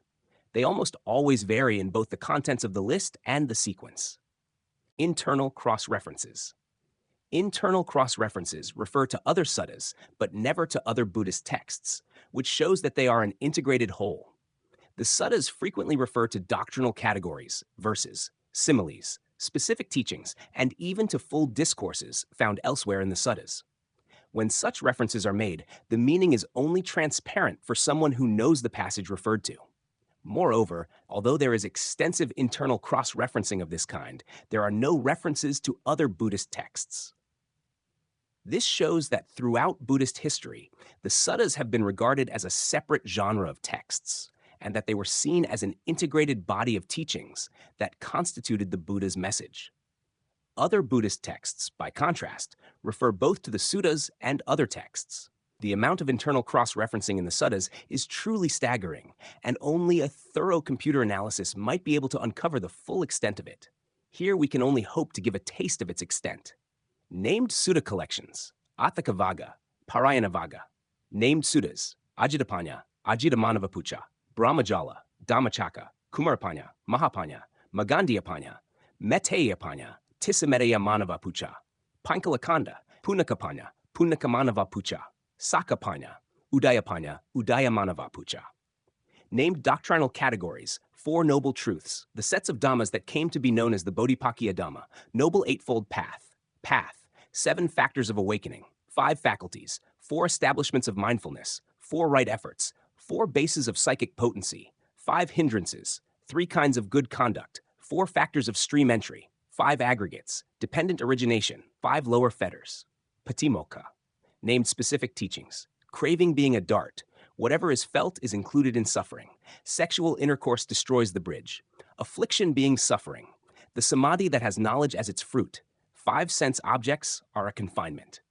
Named similes. The simile of the saw. The similes of the skeleton, the piece of meat, the grass torch, the pit of coals, the dream, the borrowed goods, the fruits on a tree. The simile of the butcher's knife and block, the simile of the sword stake. Verses referred to. Vivid and realistic.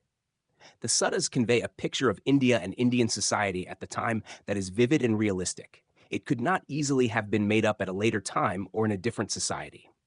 The suttas are full of vivid details of Indian society of the day, such as everyday activities, arrow making, boat building, chariot riding, conveying of greetings, craftsmanship, dyeing, debt and interest payment, dice playing, fishing, garland making, herding cows, making jewelry, making raft and crossing water, making sesame oil, milking cows, preparing bath powder, producing fire, refining gold, spitting, swimming, taming elephants, taming horses, treating a wound, warfare, wheel making.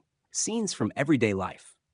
Acrobat, caravan of merchants, chariot, chicks hatching, clothes and accessories, daughter-in-law, domestic scene, elephants playing, giving travel directions, leper, monkey catching, oil lamp burning, polite gesture, poor man, protocol when king meets Buddha, relay chariots, rescuing infant, rich man, royal elephant, snake catching, torture, trumpeter, weight loss program. Environment, animals, autumn sun, creeper destroying a tree, fortress, lotuses, mountain lake, park, plantain tree, sal tree grove, towns, weather. These descriptions are often given in detail and appear to be accurate. Even small details, such as the manjetika, a disease of sugarcane, has been positively identified as the disease red rot, still common in the region today. It would have been hard, perhaps impossible, to reconstruct such details a long time after the event, and especially in a different society. Such reconstruction would in all likelihood have included errors or incongruities, which would be easily detectable. Moreover, this realistic description is totally different from the past as imagined in other Buddhist literature, which is full of miracles and magic and lacks grounding in everyday realism. Innovation. They are highly innovative, whereas other Buddhist texts are not. They contain a number of ideas that were revolutionary for their time. Most significant among these was the teaching of non-self anatta. Other important innovations included the causal chain of dependent origination and the Buddhist version of the law of karma. Further, they contain a large number of new doctrinal structures, such as the Four Noble Truths and the Eightfold Path, as well as new analyses of the contents of experience, such as the scheme of the five aggregates. Finally, the Pammokas appear to be a novelty in the history of Indian law. Altogether, they are vastly different from other contemporary literature, especially the Vedas. None contain very little innovation and are mostly concerned with filling in any perceived gaps in the working out their consequences and systematizing them. They stand out as the only truly innovative layer of Buddhist texts. A natural explanation for this is that they were the result of the insights of one exceptional person. Claims of incoherence. Scholarship has not succeeded in finding consequential contradictions within them. An important challenge to our contention that they are coherent comes from those who have argued that Buddhism contains fundamental teachings that are hard to reconcile. Probably the most important of these arguments is the claim that Buddhism, specifically the Buddhism of the Pali sources, gives contradictory accounts of the goal of the Buddhist practice, including contradictory accounts of the path of meditation that leads to these goals. This is not the place to assess these claims in detail, but a few general remarks seem called for. A major problem with these claims, here exemplified by those of Griffiths, is that they often do not distinguish between and non-material. Griffiths says, the canonical and commentarial literature will be treated here as a unity because the thrust of this paper is structural and philosophical rather than historical. And for such purposes, differentiation between canon and commentary is of small importance. This is assuming a point that needs to be proved. In the absence of such proof, it is not possible to ascertain the coherence of the or the lack thereof by relying on non. The need to be considered on their own merits. Another problem with Griffith's proposition is his reliance on a very limited number of texts from thee. His main reference is to the Satipatthana Sutta. However, in establishing any point about the one needs to consider the literature as a whole. It is our contention that the problems identified by Griffiths and others fall away once this is done. Contradictions and oddities not normalized. In many cases, there is blatant disagreement between statements found in the Yindyong and those found in other Buddhist literature. Despite the glaring inconsistencies, they were not changed to ensure greater harmony. Odd details and incongruities. While on the whole they are highly consistent, they still leave room for many quirky details that convey a realistic flavor. Despite the awkwardness, they were not removed. In a number of places, they depict odd or incongruous behavior that does not fit with how Buddhism or the Buddha is portrayed in other Buddhist texts. This contradicts any ideas of the being the product of a conscious, artificial propaganda and is best seen as simply the ordinary realities of life. According to T.W. Rhys-Davids, it is a recognized rule of evidence in the courts of law that if one entry be found in the books kept by a man in the ordinary course of his trade, which entry speaks against himself, then that entry is especially worthy of credence. In other words, since they give details that contradict later ideas, they are especially trustworthy. It might be thought that this just makes those particular details credible. However, since the were edited and transmitted through many generations, and there would have been many opportunities to edit the oddities out, there must have been a general principle of conservatism among editors. This makes the entire corpus trustworthy. Examples of such oddities include: it is Rama, Udaka's father, who was spiritually attained, not Udaka. Upaka hears the Dhamma from the Buddha, but then walks off in the wrong direction. The Buddha lays down rules and then modifies or even rescinds them. The Buddha, in the middle of winter, sleeps on a pile of leaves on a cattle track. The Buddha washes his own feet. The Buddha personally helps to tend an ill monk. The Buddha is not recognized as such, but is simply seen as a monk. The Buddha is disparagingly called various names, such as shaveling, recluse-like, menial, dark, and outcast. A Brahmin verbally abuses the Buddha. The Buddha is reluctant to meet with a group of Brahmin householders who have come to offer him food because they are too noisy. The Buddha dismisses a group of monks and says he does not want to live near them because they are too noisy. And a group of lay people then causes the Buddha to change his mind. The Buddha says he is at ease in responding to the calls of nature when he is by himself. The monk Meghiya not doing his duties towards the Buddha, despite being specifically asked by the Buddha. The monks not delighting in a discourse given by the Buddha. Ananda sometimes uses sneaky means to get the Buddha to give a talk. The monk Badali refuses to the Buddha's face to keep the Patimokkha rule about not eating after midday. The out-of-context and seemingly unnecessary episode where King Pasenadi conveys a message to the Buddha from two otherwise unknown sisters. The Buddha teaches King Pasenadi how to lose weight. The Gandhava Pankasika sings a love song to the Buddha, in which he compares his love for a particular female Gandhava to the love of arahants for the Dhamma, etc. The Buddha needs to reflect at length in a vain attempt to help Devadatta. When Sariputta dies, his bowl and robe are taken to the Buddha, but there is no mention of relics. There is no mention of the circumstances of Moggallana's death. The Buddha says the Sangha seems empty after Sariputta and Moggallana have passed away. King Ajatasattu not knowing where the Buddha is seated in the assembly. The Buddha complains of having a bad back and then lies down in the middle of a Dhamma talk. The Buddha gets tired due to being asked excessively about the rebirth of various people. The Buddha, in his old age, warms his back in the sun. His limbs are flaccid and wrinkled, and his body stooped. The Buddha says the rules he has laid down should be kept as they are, but later on he says the minor rules can be abolished. Although the Buddha says the Sangha can abolish the lesser rules after his death, the Sangha does not know which rules he was referring to, and therefore decides to keep them all. The Buddha dies of bloody diarrhea. Despite spending so much time with the Buddha, Ananda did not reach arahantship until after the Buddha passed away. The Pali canonical Vinaya says that only the Dhamma and the Vinaya were recited at the first council. But the Digha Nikaya commentary blatantly contradicts this by saying that the Abhidhamma was recited too. Purana says he will not remember the Dhamma as recited at the first council, but according to what he himself has heard. This is recorded despite its implications for the diminished authority of the council.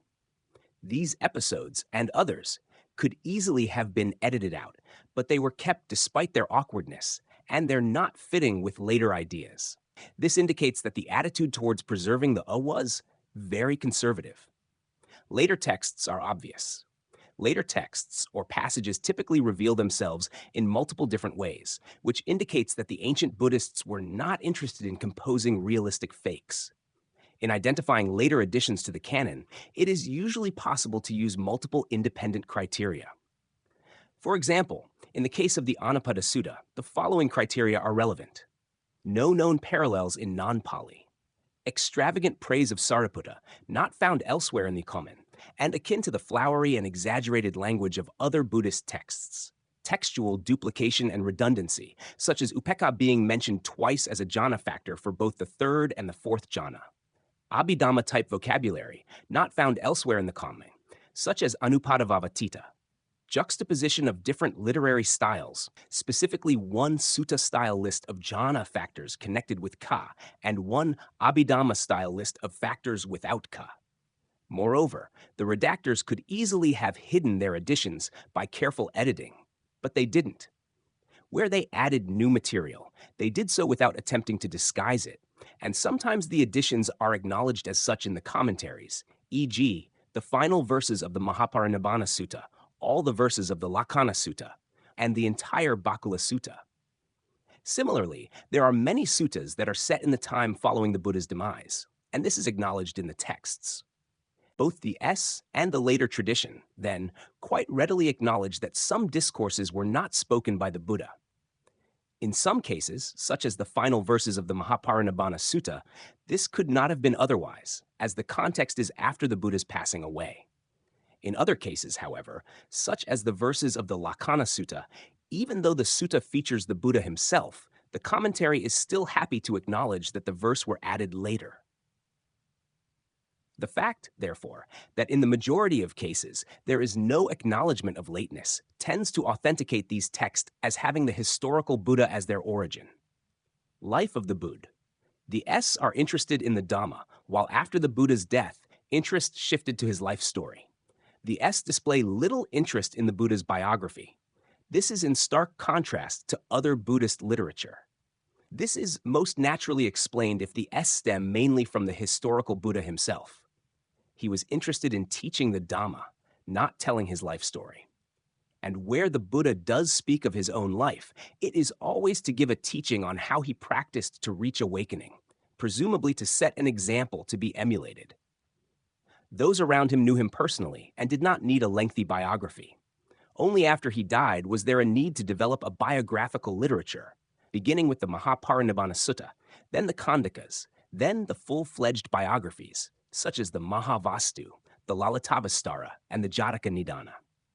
Moreover, the few details that the S give of the Buddha's life frequently contradict the later legends.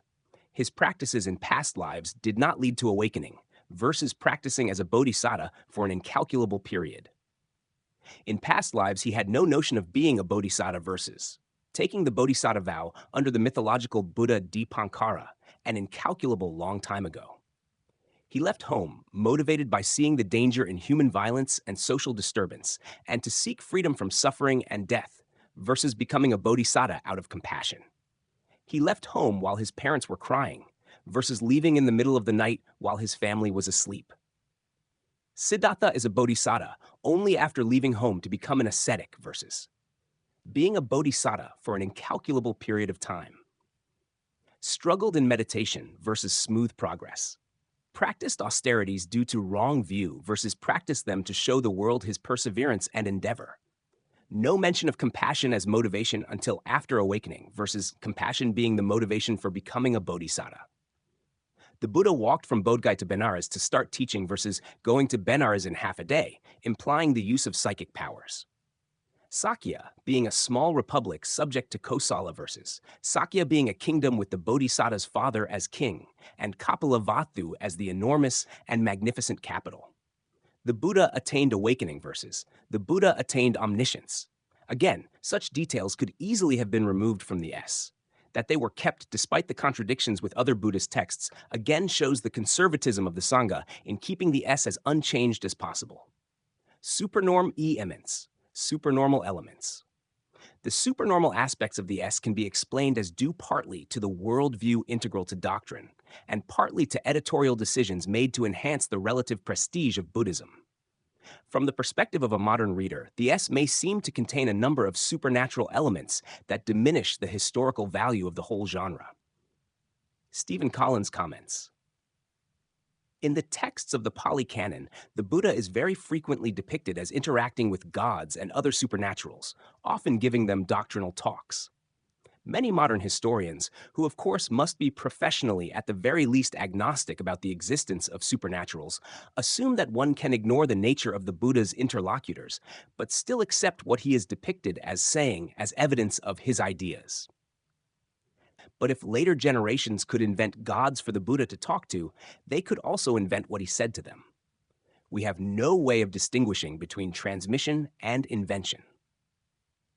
The assertion on which Collins' argument rests, that the Buddha is depicted in the Pali Canon as very frequently giving them the supernatural's doctrinal talks, is simply not true. Of all the suttas of the Digha and Majjhima Nikayas, there is only a single one of which this is true, the Sakapanya Sutta. The truth is almost the exact reverse of what Collins would have us believe.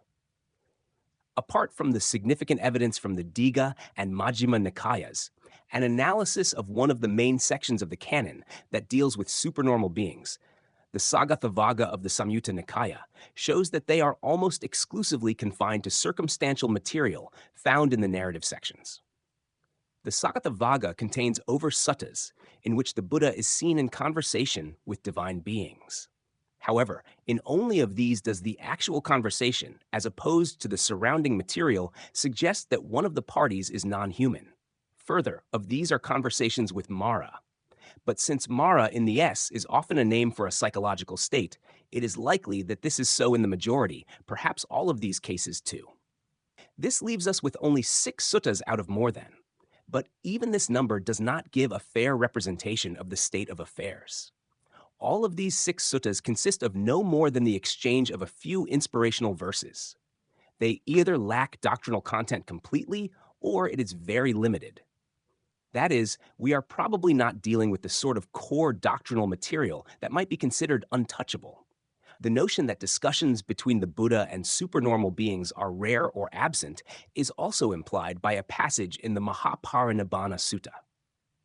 The Buddha is approached by the brightly dressed and flamboyant Lichavi princes, and, apparently amused, he says to the monks that for those who have never seen the gods of the Tavatimsa realm, now is their chance, since they look just like these Lichavis.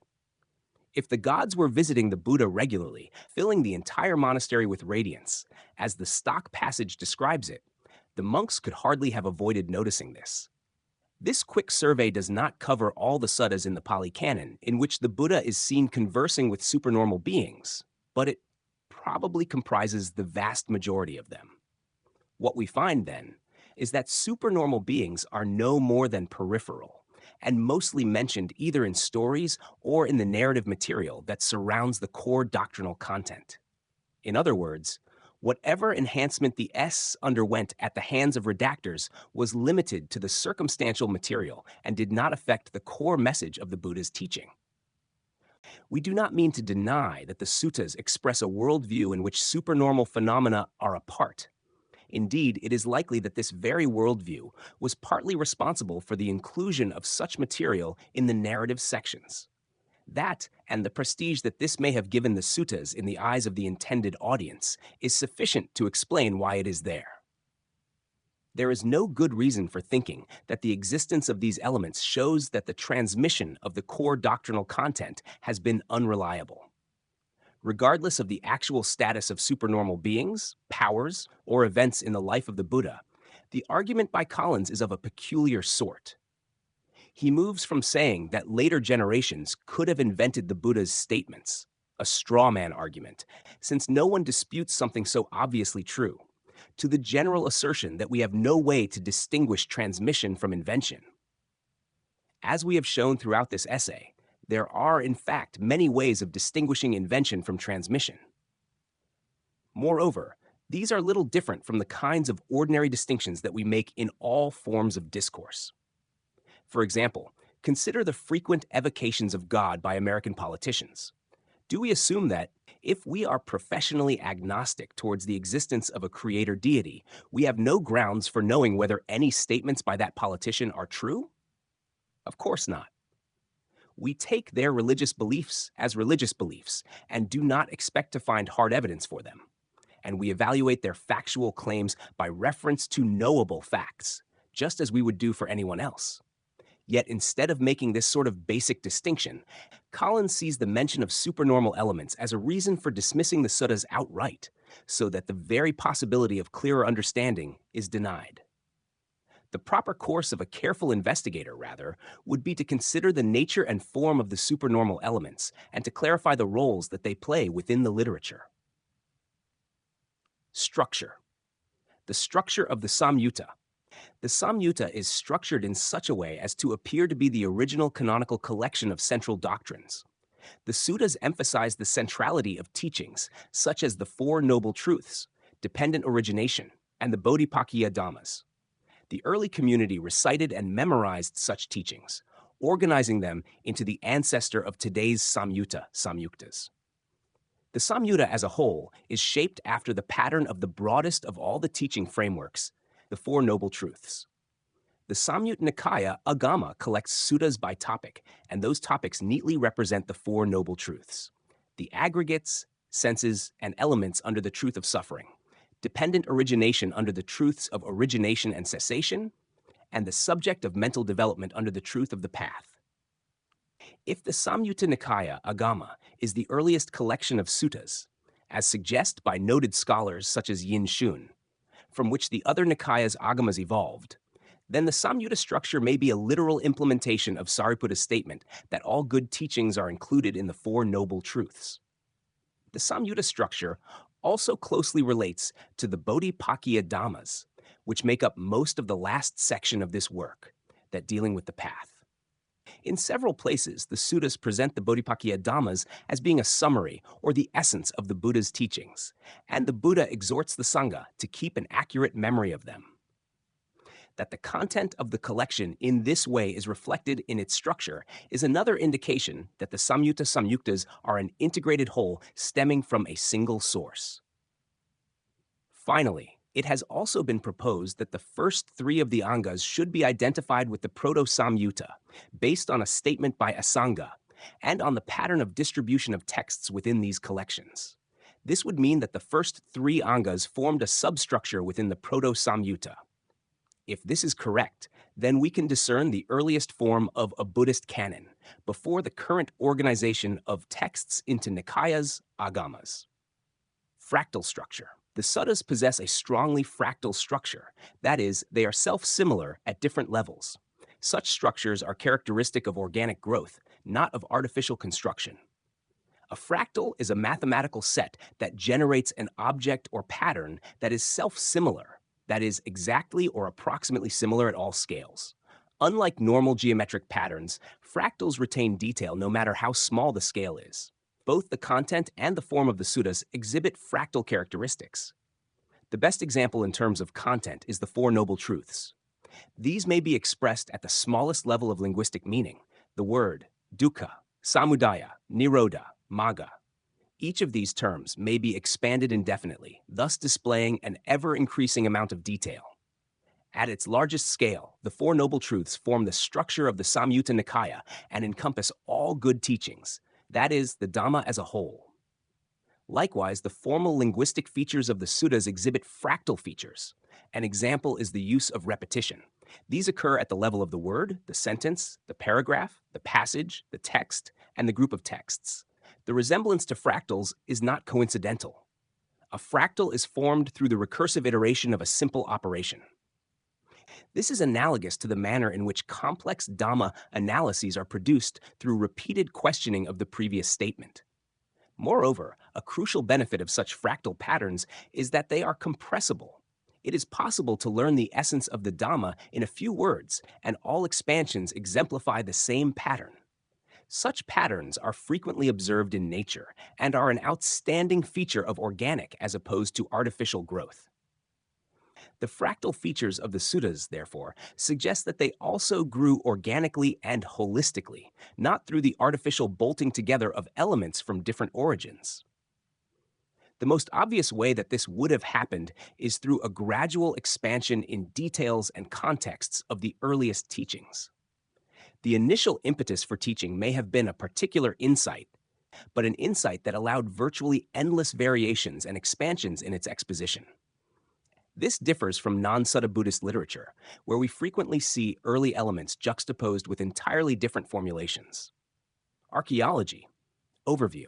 The archaeology of the first few centuries strongly and consistently reveals the widespread presence of Buddhism in India.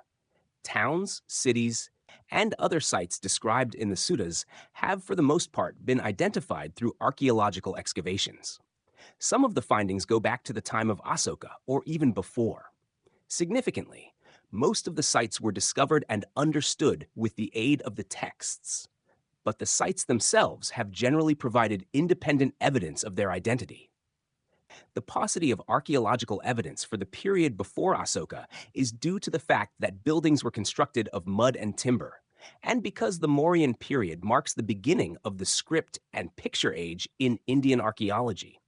According to Hartel, places of importance for Buddhist history have been rebuilt again and again on the same ground, and no archaeologist will dare to remove the mostly solid remains of the upper level.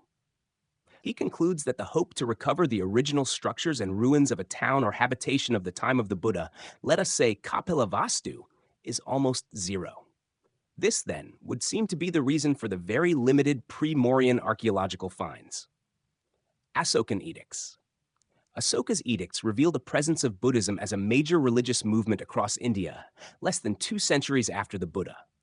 The Asokan edicts are the earliest datable epigraphic evidence in Indian history and the earliest significant archaeological finds in the Middle Ganges area. They record the deeds and proclamations of the Mauryan Emperor Asoka, who converted to Buddhism during his reign. Buddhism must therefore have been a major and growing force in Indian religion for a considerable period before Asoka. Elements in the inscriptions that agree with the suttas, some of which are explicit references, include: no living beings are to be killed or offered in sacrifice. Asoka made provisions everywhere for the medical treatment of both humans and animals, and he had wells dug and trees planted for their use. Respect for mother and father is good. Generosity to friends, acquaintances, relatives, Brahmins, and ascetics is good. Nonviolence to animals is good. Moderation in spending and possessions is good. Proper behavior towards relatives, Brahmins, and ascetics, and respect for the aged. Also to instruct in the Dhamma is the highest work. Good deeds, kayana, kalyan, are difficult to perform, and bad acts, papa, are easy to commit, apparently quoting the suttas. Asoka considers the welfare of the whole world, sarvalokahita, to be his duty. Going on a Dhamma tour, Dhammayata, Asoka visited Sambodhi, Bodh Gaya. There was Dhamma instruction, Dhammanusasti, and Dhamma questions, Dhamma Paripucha, with the country people. Asoka expresses his disapproval of excessive auspicious, Mangala, ceremonies, and instead favors proper behavior towards slaves and servants, respect to teachers, restraint in regard to animals, generosity towards Brahmins and ascetics, all typical Buddhist virtues. This edict also says that there is no gift like the gift of the Dhamma, which is likely to be a quote from the suttas. One should listen to and respect the doctrine of others. Asoka repents his conquering of the Kalingas. He states that conquest by Dhamma is the best conquest, echoing the conquest of a wheel-turning monarch. Asoka tells his officials that they should practice the middle, Majjhima Patipadayama. This would seem to be a reference to the Buddhist middle way. Immediately following this, he says that one does not act right when acting from envy, anger, cruelty, hurry, indifference, laziness, or fatigue. Asoka says his subjects should feel the king acts towards us as a father would. He feels for us as he feels for himself. We are to the king as his own children. This passage echoes the sentiment in the sutta description of the ideal king. Asoka calls himself an upasaka, a Buddhist lay disciple, a shakya, one who belongs to the Buddha's family, and possibly a Buddhashak, a Sakyan of the Buddha, and says he has visited the Sangha. One should respect mother and father, as well as teachers, garu. One should have mercy for animals. One should speak the truth. Pupils, antavasi, should respect their teachers, akariya. All typical Buddhist virtues. MRE, Bharat. Asoka honors abhavadetuna, abhavadetva, the Sangha, and hopes it has little affliction, apabhadata, and is dwelling at ease, fasu vihalada, both expressions being from the S. He expresses his respect, Galav, and faith, prasada, in the Buddha Dhamma Sangha, and then says that all that was spoken by the Buddha was well spoken, subhasita. He speaks of the long duration of the true Dhamma, sadhama, apparently quoting the S, CEGSN.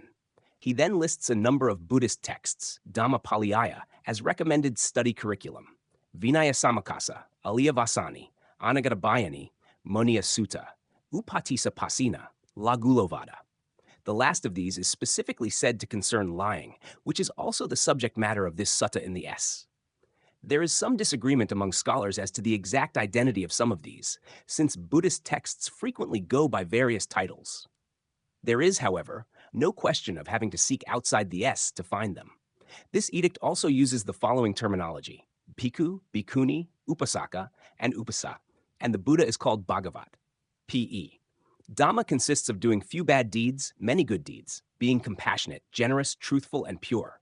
Asoka further says that many benefits have been conferred by him on bipeds, quadrupeds, birds, and fish. P.E. One should regard it thus. These are the ways to bad conduct, that is, fierceness, cruelty, anger, pride, envy. Let me not be ruined by them. P.E. Asoka abolishes the death penalty. P.E. Asoka prohibits violence against and the killing of various animals. P.E. Delhi Tapra. Asoka summarizes all his good deeds. He mentions the Jains, Nigamth, and the Ajivakas, both found in this. He says that people's progress in Dhamma is achieved in two ways, by Dhamma rules and by conviction. Rules count for little, most is by conviction. Otherwise, this edict mostly repeats what he has already proclaimed elsewhere. MPE, Lumbini. Here the Buddha, Sakyamuni, was born. A. Hita Buddhe Jate Sakyamuni Ti. Hita Bhagavam Jate Ti. Asoka then remits the taxation of the inhabitants of Lumbini. MPE, Sarnath. Asoka condemns schism in the Sangha. He says that any monk or nun who causes such a schism is to be disrobed. This shows Asoka's remarkable concern for the well-being of the Sangha.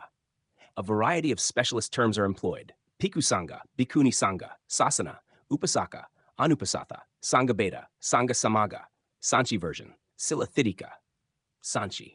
P.E. at Nigli Sagar mentions the stupa of Buddha Kanagamana and that Asoka paid his respects there. Analysis.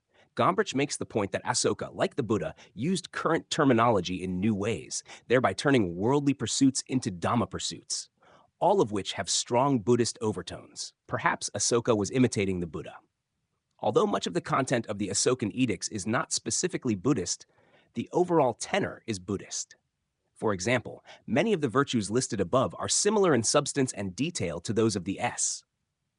Moreover, and significantly, there is nothing in these edicts that contradicts the teachings in the S. Barabar Caves. The inscriptions on these caves confirm the existence of a religious order frequently mentioned in the S. Asoka and his grandson Dasaratha made rock-cut caves for the ascetics of the Ajivaka sect. The Ajivakas feature frequently in this. Bodh Gaya. The place of the Buddha's awakening is a rich archaeological site that dates back at least to Asoka.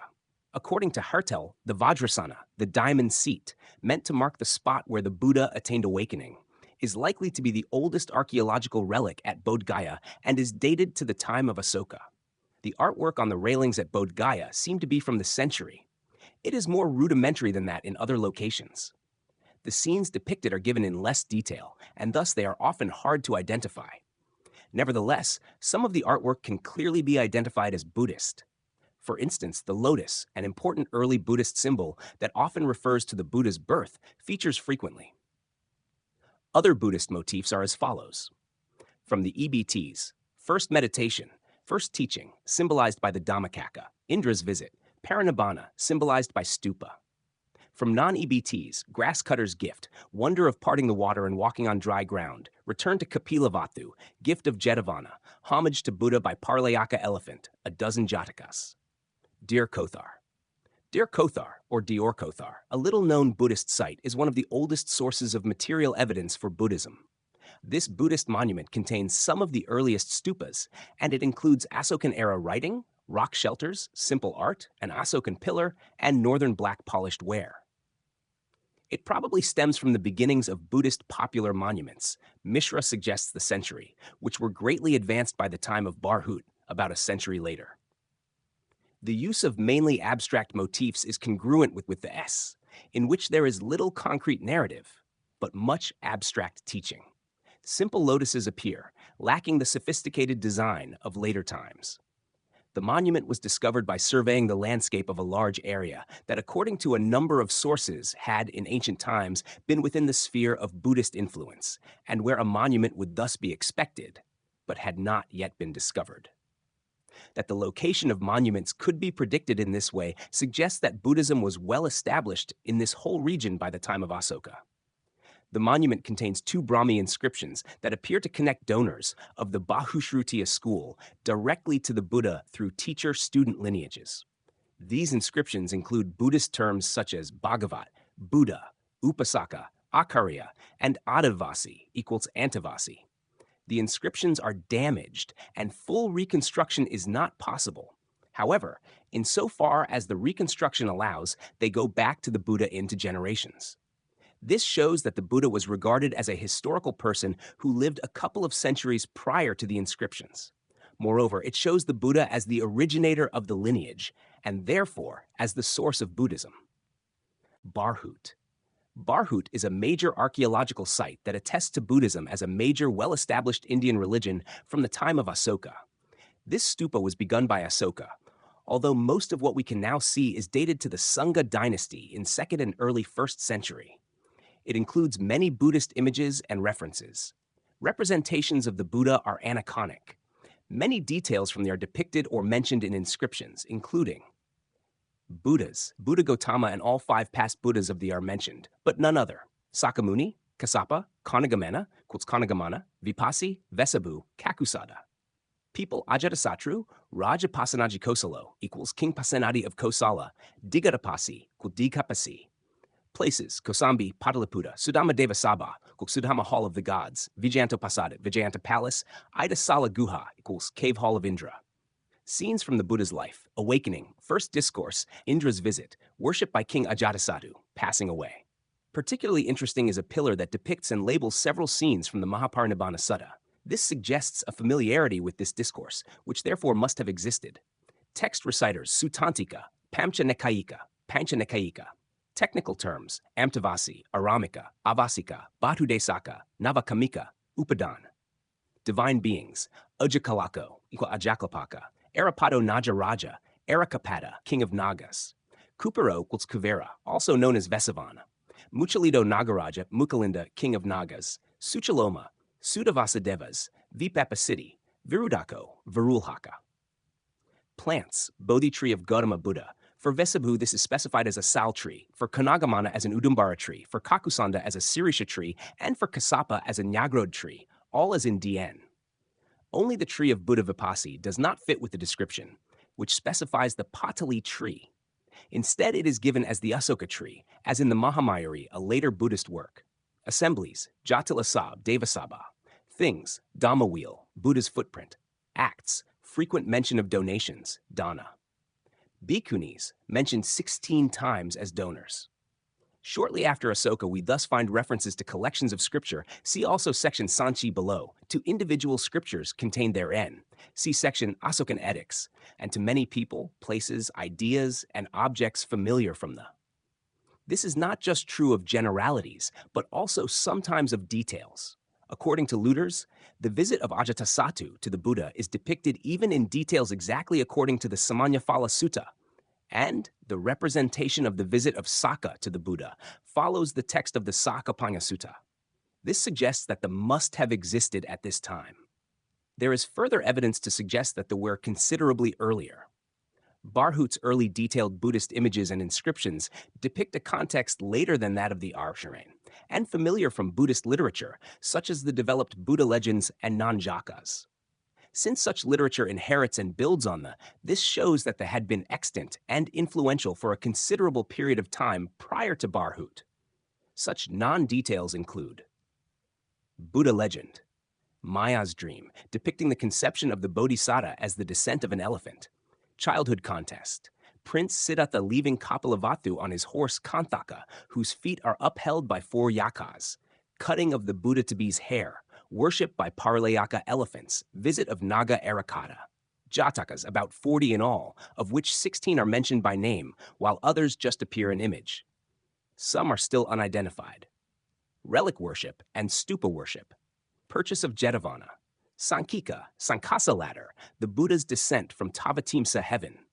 Gadakuti and Kosabakuti, huts, houses of the Buddhas according to non-tradition.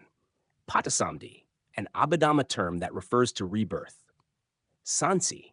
Sanchi is a large complex which shows that Buddhism had spread and was powerful a long way from the Ganges plain within 150 to 200 years of the lifetime of the Buddha. This monastery stupa complex is located near Vidisa, which is nearly 1,000 kilometers from Pataliputra. It originated in Asoka's time, although, like Barhut, much of what we see today was added a century or so later. At Sanchi were discovered relics of the Buddha's chief disciples, Sariputta and Moggallana, both of whom are prominent in the. There were also smaller stupas that contained relics and references to several later monks as teachers of the Himalayas. These monks are identical to several of the monks that, according to the Sinhalese Vinaya commentary, in Pali and Chinese, were missionaries in the time of King Asoka. This was one of the cardinal identifications that allowed scholars to conclude that the traditional accounts of Asoka contained some historical facts. Wynne has recently strengthened the case by making the point that the relics were found together in groups of 5, the minimum size group required to confer ordination, thus pointing to their missionary purpose. He also argues that some of the Asokan edicts refer to the same missionary activities. The eastern gateway of the main stupa is decorated with bas-relief that depicts Asoka sending a branch of the Bodhi tree to Sri Lanka. This event is also mentioned in Ari. Both of these corroborate the story in the Mahavamsa of the establishment of Buddhism in Sri Lanka at the time of Asoka. Artwork. The art at Sanchi harks back to the EBTs, even as it develops in new directions. Although most of the artwork at Sanchi is quite elaborate and reflects trends in the non-EBT Buddha biography, it is for the most part based on material found in the EBTs and ultimately refers back to this. As with Barhut, this suggests that the EBTs are the root from which this artwork sprang, but that there has been an extensive period of development and elaboration in the time after the EBTs. In the following, we have referred both to the EBT root sources and the sources of the later elaboration, wherever applicable. Most of the art at Sanchi is concerned with the life of the Buddha. The following general development in the Buddha biography can be discerned in the scenes depicted at Sanchi. Straight from EBTs: birth, lotus and standing Maya, austerities, awakening, Bodhi tree with empty seat, first teaching, Dhammakaka and deer, bamboo grove in Rajagaha, Indasala, Saka's visit, Ajatasattu's visit, Mahaparinibbana stupa, division of relics. EBTs with elaboration, first meditation, divine messengers, Brahma and Saka with retinue ask Buddha to teach, strife brewing over the Buddha's relics, war of the relics. Borderline EBT, serpent Mukalinda, 2 first disciples, Tapusa and Balaka, guardian devas give 4 bowls, victory over Naga. Indra and Brahma visit Buddha at Uruvela. The Buddha stops splitting of wood and lighting of fire, parts water and walks on dry ground. Visits Kapalavathu, converts Jatilas, Bimbisara's visit, Buddha's footprint with Dhammakaka. Mostly non-EBT, but with EBT kernel. Maya's dream, conception, temptation and assault by Mara, his daughters and host of demons. Buddha's residences at Jetavana, and the spread of coins for buying the Jetavana. Gift of Nigrodharama to Sangha. Teaching the Sakyas, offering of honey by monkey in Paralayaka forest. Non-EBT, Buddha to be leaves on the horse Kanthaka, Kanthaka's legs supported by devas. Sujata offers milk rice. Sothia, swastika, offers grass to Buddha at Bodhi tree. Buddha walks meditating after awakening. Jewel house, where Buddha contemplates Abhidhamma after awakening. Twin wonder under mango tree at Savatthi. Buddha goes to Tavatimsa heaven to teach Abhidhamma to mother. Sankasa, descent from Tavatimsa. The art at Sanchi also includes some scenes that are not from the Buddha's biography. An evolution similar to that in the Buddha biography can be seen in this art too. Straight from EBTs, 6 Buddhas and their trees, Vipassi with Patali, the trumpet flower tree, Sikhi with Pundarika, the white mango tree, Vesabu with Sala tree, Kakusanda with Sarisa, the acacia sarissa tree, Konagamana with Udumbara, fig tree, Kasapa with Nagra, banyan tree, Gautama with Asatha, the ficus religiosa. Cosmography, 4 great kings, Kubera, Vesavana, Viruhaka, Virupaka, and Dadaratha. The 6 Kamavakara heavens, mostly non-EBT, but with EBT kernel, Maitreya with his tree of awakening. Non-EBT, relic worship, Asoka visits stupa at Ramagam, Asoka visits Bodhi tree, 5 Jataka stories. Inscriptions. The inscriptions at Sanchi, though modest in quantity, use terms and ideas from the EBTs. There are few inscriptions at Sanchi compared to Barhut. Still, the few inscriptions that are found there include a number of terms that either refer to the EBTs or include vocabulary which has the EBTs as its source. Reciters of scriptural collections, Sudataka, Sutatakini, Sutatakini, Dhammakataka, Pasenakayaka, Sutatakinia. Technical terms. Acharya, Anantarya, Antavasi, Araha, Aryasanga, Bhagavat, Bhikkhu, Bhikkhuni, Buddha, Chilathitaka, Dhamma, Nikaya, Sadivihari, Samaga, Samanera, Saga, Sagadana, Sapurisa, Thera, Upasika, Upasaka, Vinayaka, Vinayakana. Names: Sariputta, Mahamoggallana, Idadeva. Piprawa, Ganwarya. The Piprawa finds appear to include genuine relics from the Buddha's cremation, thus lending support to the historical reliability of the Mahaparinibbana Sutta and by implication the EBTs as a whole. A soapstone casket with Asokan Brahmi inscriptions, apparently containing relics of the Buddha, was discovered in a large stupa at Piprawa towards the end of the 19th century. The inscription, as well as the location of the find, implies that the Sakyas received some of the relics of the Buddha after his cremation, and that the Sakyans belonged to this area. This echoes the distribution of relics described at the end of the Mahaparinibbana Sutta. The exact interpretation of the inscription is disputed, but it seems likely it should be understood as follows. This receptacle for the relics of the Blessed Buddha is that of the Sakyan brothers called Suki, together with their wives and children. Sukiti Bhatinam Saputa Dalanam Iam Salila Nidhane, Buddhasa Bhagavai Sakyanam. Further excavations revealed another relic casket at a lower level than the Pepe casket, once again with bone relics, but without inscription, and dated to the Mauryan period. Excavations a few hundred meters from the stupa yielded a number of ceilings with the inscription Kapilavastu. This discovery substantially strengthens the case that the Piprawa find is linked to the relic distribution described in the Mahaparinibbana Sutta. The earliest archaeological finds of Piprawa and the nearby site of Ganwarya, such as the mud walls closest to the natural soil level, probably date to around 500 BCE, again consonant with the dates of the Buddha and descriptions in the EBTs. Rajagaha. Rajagaha's striking geography is depicted in many places in the S, and the Buddhist presence is confirmed by many archaeological sites. The hills around Rajagaha feature in the S, and the striking geography inspired several discourses, similes, and stories. The hot springs, which were the occasion for a Vinaya rule, are still present. Many ruins of stupas and monasteries are found, although it is difficult to know what period they may be traced back to. There is a cave that has been identified with the Satapani cave, in which the first council was held. If this is correct, the council must have been a humble affair, for the cave is small. The hills feature a dry stone wall some kilometers long, the remnant of ancient fortifications. These are probably pre-Mauryan, from the time when Rajagaha was still the main city of Magadha. The S mention that King Ajatasattu was fortifying Rajagaha soon after the Buddha had died. This may be equivalent to the wall from New Rajagaha, which has been firmly dated to the century, thus matching closely with the information given in the S. Mathura. The city of Mathura has a rich archaeology, the details of which agree with its depiction in the S.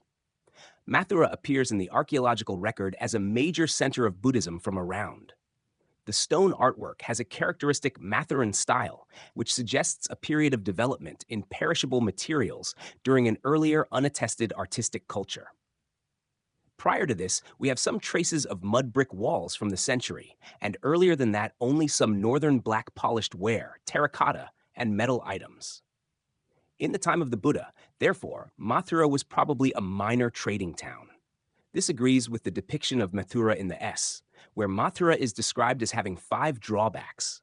The ground is uneven, there is a lot of dust, the dogs are fierce, there are evil yakas, and it is difficult to get alms food.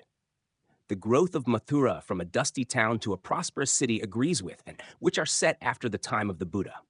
The mention of a king and the concern with winning over the ruling class of Mathura suggest the growing importance of Mathura as Buddhism spread to the northwest.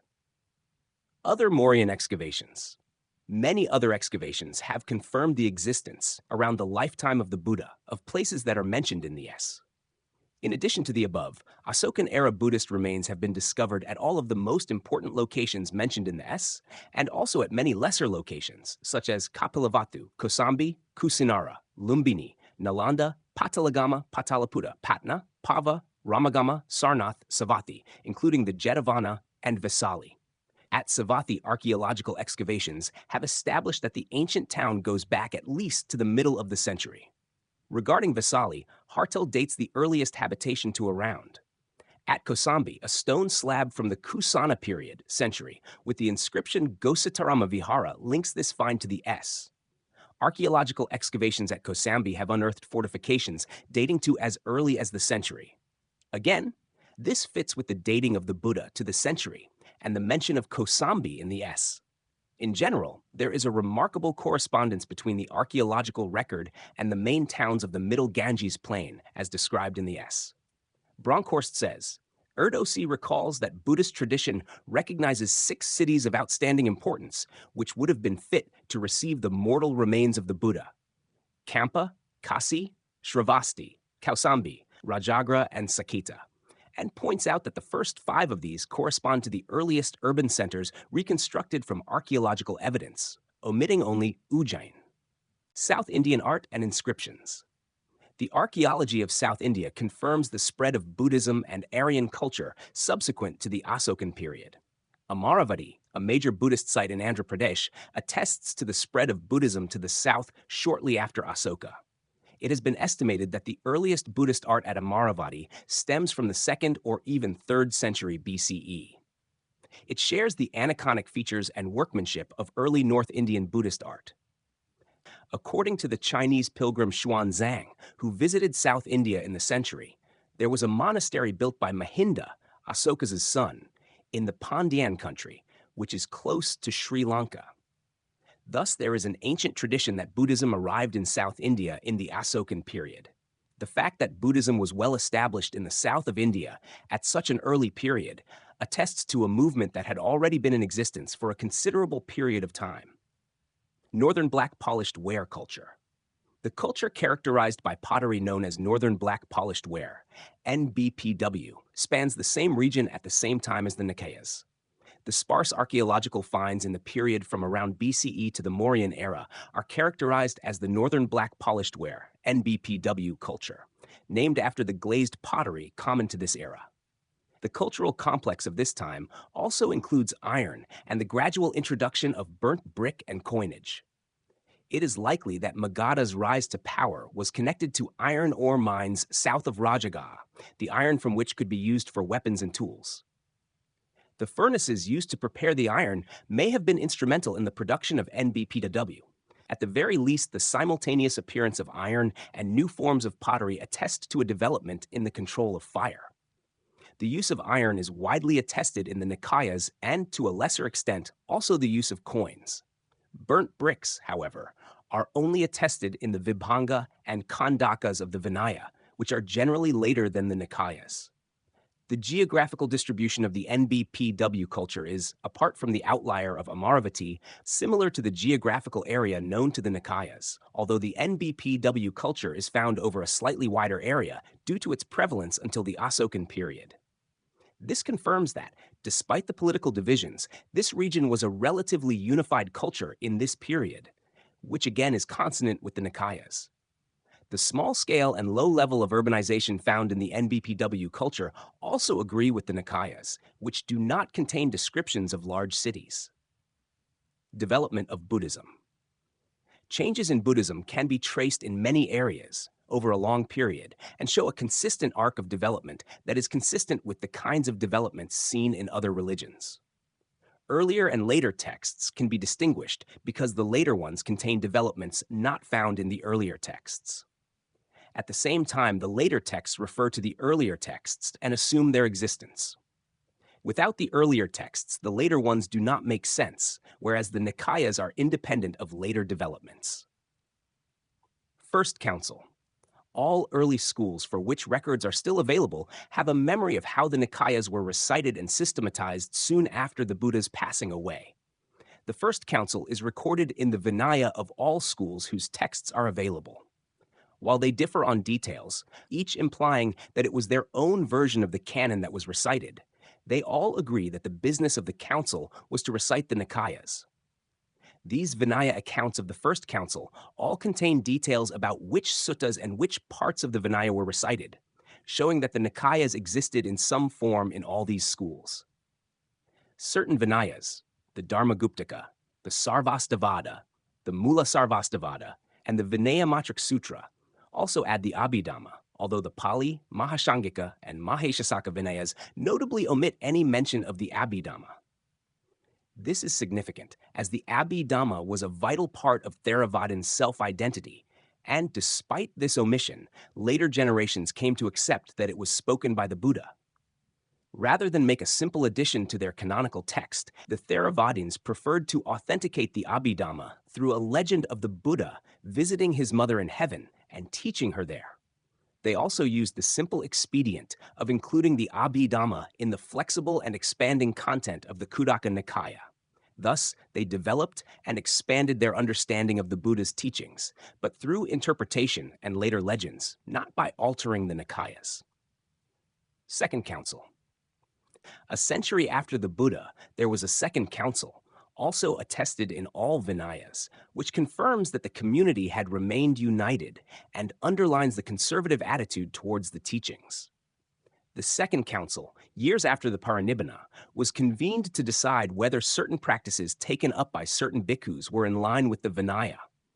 Most of these practices were of minor or dubious importance, while at least one had major ramifications. The Sangha was in crisis, and monks gathered from a large part of northern India to ensure the new practices were rejected. This illustrates the conservative nature of the early Sangha. Their duty, as expressed countless times, was to ensure that the true Dhamma lasts long. DN. Unlike modern academia, where innovation is rewarded, the monks were expected to hand down the teachings intact, and even minor changes or variant interpretations were considered unacceptable. Moreover, there was no leader who had the authority to make such changes. A common understanding of the teachings, at least while Buddhism was still confined to a relatively small area, was promoted by monks traveling and mixing with monks from different regions. Literary developments. The content of the later canonical books reflect the concerns of Buddhists in the Mauryan period, and it departs drastically from the Nikayas. Two trends in Buddhism in the Mauryan period were particularly influential on Buddhist literature. On the one hand, the Sangha became much larger, better endowed, and more specialized, with detailed systems of Buddhist exegesis. On the other hand, the Dhamma reached out to a much broader spectrum of the lay community. These trends correspond to the developments of the content in the doctrinally secondary books of the early canons. On the one hand, Buddhist literature saw the evolution of the Abhidhamma texts, a highly abstruse and specialized literature. On the other hand, there was the development of the popular stories of the Jatakas, Vimanavathu, Buddha biography, and the like. This literature is thus situated naturally within the Mauryan period and is quite unlike the literature of the Nikayas, on which it depends.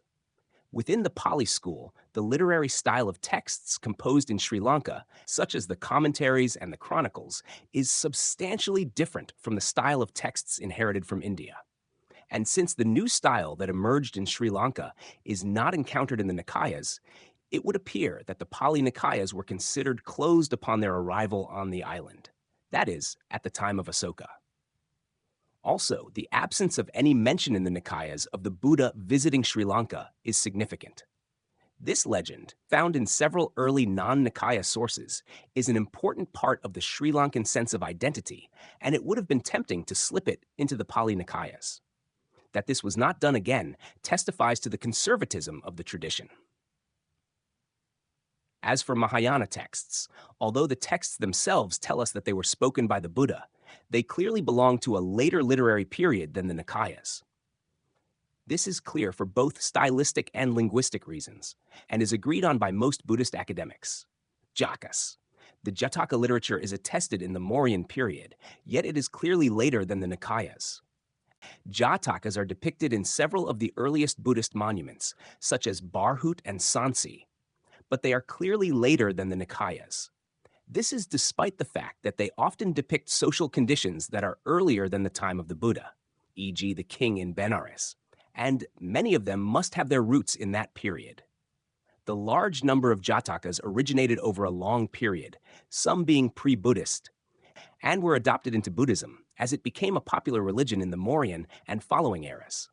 Important developments include the Jatakas, unlike the S, are almost entirely narrative. Even the earliest layer of the Jatakas, the verses, generally lack the distinct Buddhist terminology and doctrinal terms found in the S. Whereas in the S, the Buddha or one of his chief disciples invariably is the protagonist, in the Jatakas, the protagonist is always the Bodhisattva. The structure of the Jataka tales is different from suttas of the S. The Jatakas mention things not found in the S, such as bricks, Ithaka, and trade routes to countries outside of India, e.g., Jano. Doctrinal developments. Virtually every significant doctrine undergoes development from the time of the S to the later canonical texts and beyond. There are numerous doctrinal developments between the S and Nons. Such developments are not occasional or arbitrary, but follow broad-based patterns that are characteristic of philosophical and doctrinal development. This development is thoroughgoing, and it is possible to pick virtually any significant teaching found in the S and show how it gradually develops and evolves through the later literature. Whether such changes are merely rewordings and clarifications, or whether they indicate a genuine shift in the doctrine, is irrelevant for this point. The wording of the teachings definitely changed, and this is enough to establish the relative chronology.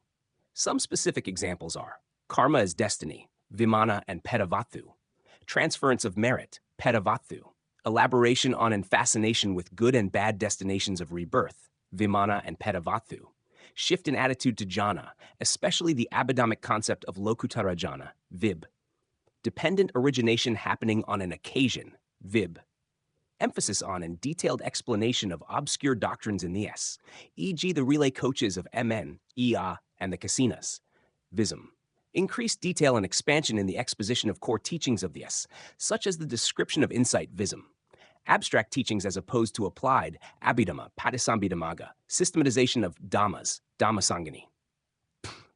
The explanation of dhammas as bearing their own essence, sabhav, as kanikava, doctrine of momentariness, e.g. vism, vibha, systematization of conditions, pathana, omniscience of the Buddha, JN, lineage of past Buddhas, Buddhavamsa, paramis, Karyapitaka, Bodhisattva path, Karyapitaka and commentaries, books on history, Ashokavana, Deepavamsa, Mahavamsa. Texts such as the Vibhanga of the Abhidhamma make it particularly clear what was the direction of these developments. The Vibhanga is divided into two parts, an analysis according to the suttas and one according to the Abhidhamma. The sutta analysis is similar to the S, whereas the Abhidhamma analysis is a new development. Since the sutta material forms part of the Abhidhamma, but the Abhidhamma material is not, or very rarely, found in the suttas, the direction of development is unambiguous. In general, the direction of doctrinal development is obvious. The texts containing new doctrines always look back to the S as their starting point. This is very clear with the commentarial literature, but also with such works as the Visuddhimagga, which quotes extensively from the suttas. The same is true of the Abhidhamma. For most Nons texts, it can easily be shown that they base their philosophy on the material, but take it further, sometimes in new directions. The S, by contrast, do not refer to ideas that are developed in other Buddhist literature. Absence of sectarian views. Thousands of S have been analyzed by modern scholars to discern sectarian ideas, but such traces are very few and faint, indicating that the S were essentially fixed before the sectarian period. There are extremely few examples of definitively sectarian views in the S. One rare exception is the occasional interpolation of the three times, past, present, and future, in the Sarvastavad Samyukta Agama. This means that the schools generally did not insert their own views into the S, but developed them in other literature, such as the Abhidhamma. Early Abhidhamma. The Abhidhamma, which originated in the pre-sectarian period, became a separate class of literature, which shows that the S were already in a developed, widely accepted, and canonical state. The earliest stratum of Abhidhamma literature has been identified by Frauwallner, Warder, and others on the grounds of doctrine, style, and agreement between schools. This literature consists of texts that quote from the suttas and then offer analysis or elaboration of those texts. In some places, they actually say they are analyzing in accordance with the suttas, as contrasted with the analysis according to the Abhidhamma. But even in cases where it follows the sutta method, the analysis involves a more developed, systematic mode of analysis compared with the S, though little overt change in the doctrine. The fact that these texts contain both material, or very close, and new Abhidhamma material, whereas the S have very few traces of Abhidhamma material, shows the direction of the development. The Abhidhamma must have come into existence after the S. Further, since some of the Abhidhamma material is shared between schools and some is not, the Abhidhamma project must have begun in the nascent sectarian period, around. The origin of the shared material would be even earlier, which means the S must have existed before then. But even in the shared basis of these texts, the level of agreement is far less than between parallel versions of the EBTS, Kathavatu. The Kathavatu originated in the Mauryan period, and it extensively refers to the as canonical texts accepted by all Buddhists. The Kathavatu of the Pali Abhidhamma was begun in the time of Asoka, or not long thereafter, which places its beginnings around years after the Buddha. This dating is based on multiple lines of evidence. The traditional account, which states that it was composed under Asoka. The traces of Magadhan dialect, which are more numerous in the early sections. The agreement with the Vijayanakaya, a similar but much briefer analysis in Sanskrit. This mentions the Kathavatu's author by name. Thus, the Kathavatu must have been started before the Sangha's dispersal to Sri Lanka and northern India. The focus on the fundamental schismatic issues, which were the hot topics of the time. Later additions to the Kathavatu address later issues. The Mahayana is never mentioned. The Kathavatu is in the form of a dialogue where the texts and ideas of thee are presented and opposing interpretations given. For the Kathavatu, or more precisely, the four main Nikayas, Agamas, plus a small part of the Khuddaka Nikaya, are always the final authority in settling opposing views, not the Abhidhamma or any other Buddhist text. In fact, it argues about practically everything except the actual letter of the text of thee. It must have taken considerable time to develop such systematic doctrinal readings of the Vyafars, and even longer to develop the Kathavatu's formal logic, which is the first example of rigorously applied formal logic in India. So the must be much earlier than this. In several cases, the Kathavatu quotes from passages that contradict or appear to contradict the teachings of the Theravadian school itself. Nevertheless, there is never any question of whether these passages might not be the word of the Buddha. In other cases, passages from the Sailan that were used by non-Theravadins in support of their special interpretations, but were awkward from a Theravadin point of view, were left untouched. The disagreements are on the interpretation, not on the contents of the EBTS. Texts rejected by some discussions of authenticity in the ancient texts reveals that some in ancient times reached conclusions similar to those of modern scholars. Authenticity is not a modern notion. It was central to the early community's understanding of its own religion, and the authenticity of certain texts is questioned in the traditions. These texts are among those considered by modern authorities as late additions.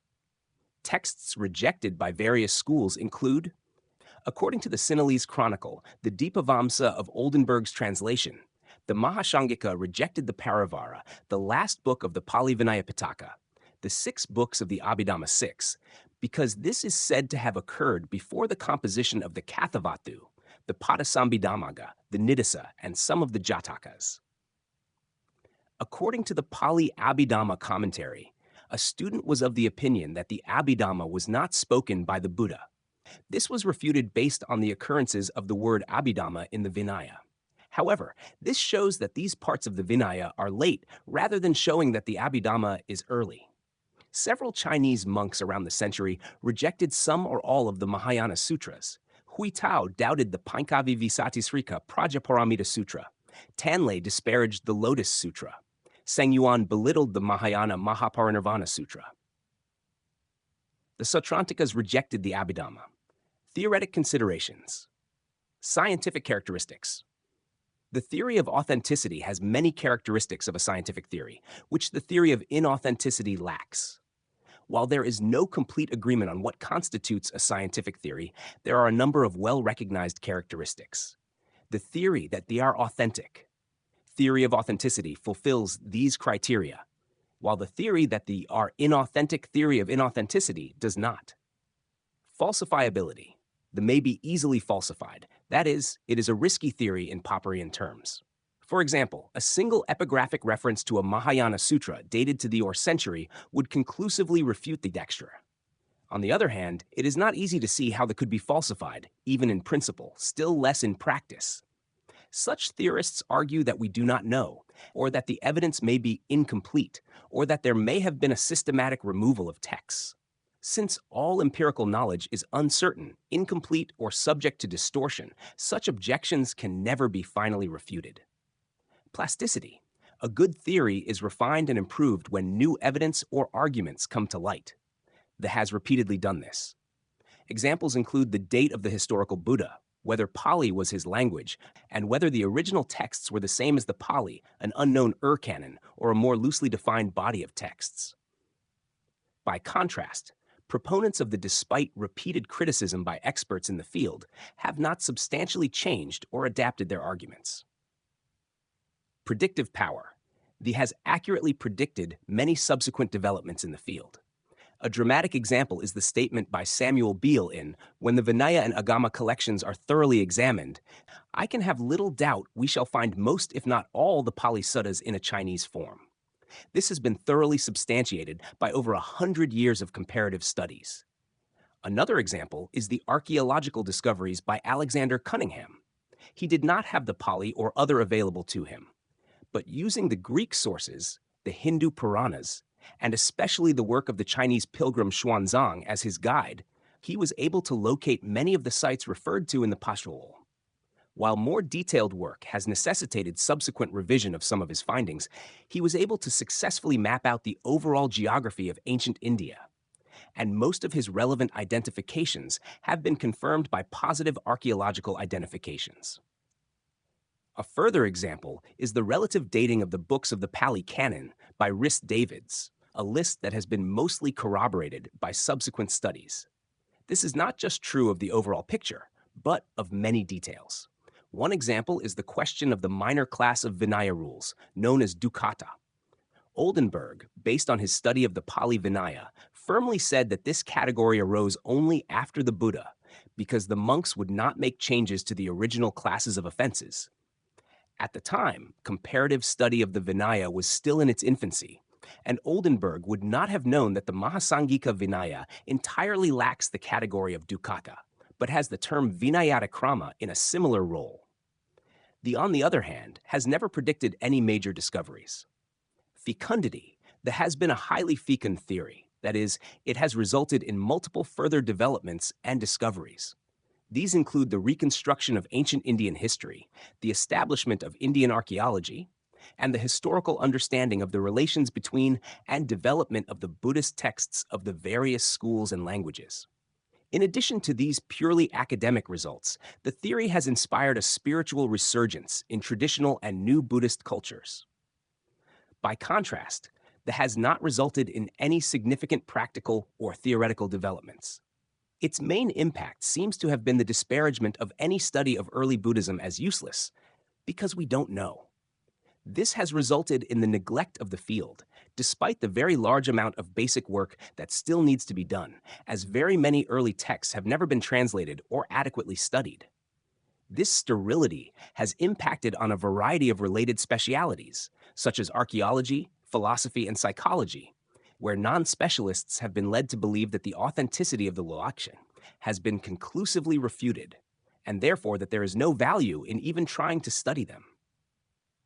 Simplicity. A good theory is able to account for a large number of facts with a small number of assumptions. The is based on the simple rational assumption that the attributed to the Buddha were largely spoken by him, unless there are good reasons to believe otherwise. With this simple starting point, we are able to trace in a meaningful way the development of Buddhism.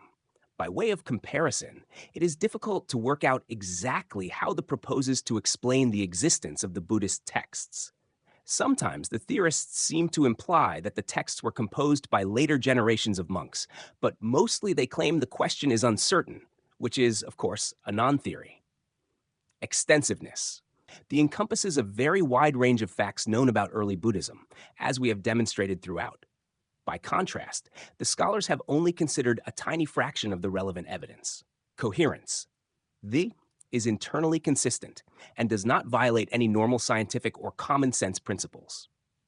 The on the other hand, sometimes asks us to believe that ancient monks invented a vast doctrinally and historically stratified literature for their own selfish interests. Responsiveness. A good theory is not an isolated set of concepts. It lives in a constant climate of give and take, listening to critiques seriously and responding to them meaningfully. We have cited some examples of this above, such as the article by B.C. Law that responds to, corrects, and improves on Rhys David Z. Lai chronological list of Pali texts. Another example is the study by Noble Ross Riat of the Shalastamba Sutra. Earlier, the skeptical scholar Edward Kahns had argued that we can only accept as authentic teachings that are shared between the Mahasangika and Stavira groups of schools. Riat took up the challenge and was able to meet Kahn's criterion. While the theorists have engaged in debate, this remains essentially superficial, since the theoretical mood of the precludes acceptance of any genuine knowledge of the period. The character of inductive theories. The theory is grounded on a wide range of facts from which it draws a set of explanatory principles that have stood the test of time. The theory is similar to inductive theories in the classical sense. That is, it uses observation of particulars to test, correct, and improve general hypotheses, which in turn suggest avenues for further investigation and research. It attempts to account for the entire range of what is known about the period. The arguments of the theorists, on the other hand, are based on theoretical positions, with only occasional attempts at providing corroborating evidence. Examples of inductive theories include the theories of evolution and global warming. One of the characteristics of such theories is that they are probabilistic and hence much better at establishing generalities than specifics. This problem is well known in the case of global warming. The theory cannot predict whether any specific day will be hot or cold, but it can say with a high degree of probability that there will be more and more hot days in coming years. Similarly, while we cannot say with any certainty that any specific text was literally spoken by the historical Buddha, we can say with a high degree of probability that the texts as a whole stem from him. This distinction is one of the rhetorical fault lines in the discussion of authenticity. Skeptics assert that we can't know for certain whether any specific phrase was spoken by the Buddha, while advocates affirm that the doctrinal teachings as a whole must come from him. While the skeptical assertion is true, it is trivially so and has no real effect on our understanding of the status of the texts. The problem of specifics. It is easy to argue that we don't know about the authenticity of any specific phrase or text when faced with variations in the sources, but this imprecision in details obscures the larger truths. Here is one example of this problem of specifics. The Mahaparinibbana Sutta says that when faithful devotees visit the site of the Buddha's birth, they will reflect, here the Buddha was born. In Pali, this is idha tathagato jato ti. The corresponding Sanskrit text uses Bhagava instead of Tathagata, iha Bhagavan jata, different words with the same meaning. This passage seems to be quoted in the Lumbini Asokan pillar, which however uses two distinct phrases, A. Hita Buddhe jate Sakyamuni ti, B. Hita Bhagavam jate ti. The tie indicates end quote. Thus, one of the forms on the pillar corresponds with the extant Sanskrit text, while one is different from both the Pali and the Sanskrit. On a word level, these are all equivalent. They are common terms that refer to the same individual. We might distinguish Tathagata, which is normally used by the Buddha when he refers to himself, whereas Bhagava and Buddha are used by others. This would correspond with a situation where the Pali form is that spoken by the Buddha, while the other forms are those spoken by others about the Buddha. Still, the meaning is the same in all cases. Thus, focusing on individual differences obscures the larger point, which is that several diverse sources, from Sri Lanka, Nepal, and Kashmir, and doubtless other sources not covered here, all contain the same phrase in the same context. The general inference, then, is that the early Buddhist tradition acknowledged the Buddha's birthplace, that early Buddhists were encouraged to reflect on this at the place itself, reflection being implied by the tie, and that the textual and epigraphic sources confirm each other. From this and the reference to Asoka visiting Sambodhi, Bodh Gaya, It is reasonable to infer that the other sacred sites mentioned in the Mahaparinibbana Sutta were also places of pilgrimage from an early date, probably from immediately after the Buddha's parinibbana. These are not isolated or uninteresting details. They raise questions as to the nature of the worship of the Buddha, the extent to which he was regarded as a historical figure, located in time and place, the emotional attitude of the early Buddhist community towards the Buddha, as well as possible economic and doctrinal implications of an early practice of pilgrimage. If we simply dismiss the evidence on the grounds that it is uncertain, we lose the chance to learn meaningful things about the Buddha and his early community. Denialist Buddhism. The skeptical arguments bear more in common with denialism than with science. Critics of early Buddhism have adopted a rhetoric of skepticism in order to dismiss the notion of authenticity. Their arguments are apparently intended to be hard-nosed and unsentimental, but when examined closely, they are reminiscent of arguments by denialists of various types, such as those relating to the harmful effects of tobacco, creationism, or the reality of man-made climate change. Just as skeptics characterize the search for authenticity as Protestant Buddhism, it seems appropriate to describe this form of skepticism as denialist Buddhism. The unifying characteristic of the various forms of denialism is their insistence on extreme unreasonable skepticism regarding any truth claims they oppose. The following quote is from a tobacco industry executive, but it might just as well describe the fundamental principle of the skeptics of early Buddhism. We are committed to an ill-defined middle ground, which is articulated by variations on the theme that the case is not proved. Denialist movements share a common intellectual ancestry in that they appropriate elements of postmodern thought in order to marginalize or denigrate science. And they share an unmistakable tell by which they can be distinguished from genuine skepticism. Denialists purport to be about a certain field, but they make no contributions to that field. Creationism has made no contribution to biology. Climate change denial has made no contribution to climate science. And denialist Buddhism has made no contribution to understanding the Buddha or his teachings. Its effect has been to dissuade people from even trying. There are genuine epistemological problems in the study of early Buddhism. In that, we can all agree. But to argue, as the denialists do, from epistemological uncertainty to dismiss the entire field is to get everything backwards. To study early Buddhism is to study the origins of one of the great spiritual movements of humanity. It is a topic of intrinsic interest and worth. Of course, there are difficulties, as there are in any field. But genuine inquirers take the problems as a challenge and figure out ways to solve the problems. That's how science works. You make the unknown knowable. You don't run away from the problem and dismiss those who are trying to learn. Diethelm and McKee have identified various characteristics of denialists. Below we show how these characteristics apply to skeptics of early Buddhism.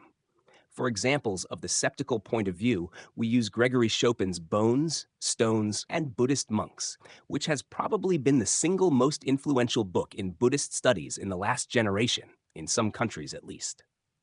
Chopin advocates an essentially negative attitude, saying, "It is, however, very likely that the canonical texts will not tell us very much, and this, perhaps, gives rise to the broadest generalization that we can make." With this as its starting point, there is little wonder that this movement has produced little to help us understand the texts. The main product of this form of skepticism is doubt, and the main outcome of such doubt is to give up trying to learn. The identification of perceived conspiracies, including belief in corrupted peer review and inversionism. Chopin attributes the absence of rules regarding stupas in the Pali Vinaya to their systematic removal by the Theravadan monks. He argues that a couple of references in much later texts and some in the Pali Vinaya itself indicate that there were rules regarding these matters in the Vinaya, and that their loss could not be explained by accidental omission. He fails, however, to give any convincing account as to how or why such a change would be made. Moreover, his evidence is easily accounted for. Thus, on the basis of evidence that is to start with extremely thin and which is easily explained by more simple means, Chopin postulates a vast hidden conspiracy that was able to make major changes to an ancient scripture without anyone noticing. Elsewhere, he does not even try to gather any evidence, but merely throws out the suggestion that the texts have been intentionally altered. The use of fake experts, often with the smearing of real experts. Climate change denialists often cite scientists who disagree with the consensus on global warming. On examination, the scientists almost invariably turn out to be experts in fields other than climate change. Similarly, most of the hard skeptics come from a background of later Buddhism or Tibetan studies, while those who specialize in early Buddhism or Indian studies generally tend to affirm authenticity.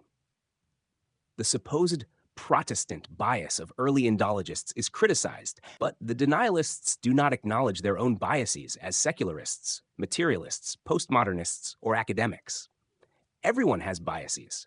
Appreciating a person's perspective helps understand their approach to a subject, but this needs to be done without dismissing reasonable arguments and conclusions. Demanding impossible standards for research. Critics point to the absence of early manuscripts, or the absence of specific details in the archaeological record, such as early evidence of monasteries. This parallels the practice in climate change denialism or creationism of claiming to refute the science by pointing to the absence of certain concrete pieces of evidence. These theories, however, like the theory, do not depend on specific singular proofs, but on the convergence of large amounts of supporting data for which there is no better explanation. Inference, when properly used, does not rely on a chain of uncertain claims, one after another, diminishing in probability when compounded, but on the convergence of multiple lines of reasoning and evidence that independently confirm the result. The cautious use of such empirical method is described by Rhys Davids. Before drawing the conclusion that, therefore, the Nikayas, as we have them, are older than the existing text of the Mahabharata, we should want a very much larger number of such cases, all tending the same way, and also the certainty that there were no cases of an opposite tendency that could not otherwise be explained. Use of fallacy, including misrepresentation and false analogy. Schopin rarely considers seriously the methods used by scholars of early Buddhism, and when he does, he misrepresents them.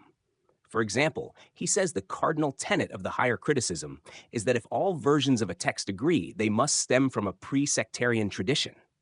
This ignores the fact, which is a very basic one, that the main picture of Buddhist history in India was developed in the 19th century, before any substantial comparative work was done.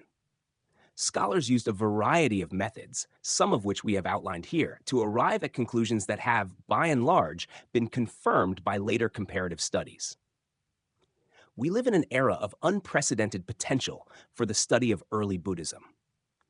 Internationally, more people than ever are interested in Buddhism. Emerging technologies have opened up entirely new ways of making texts available and analyzing them.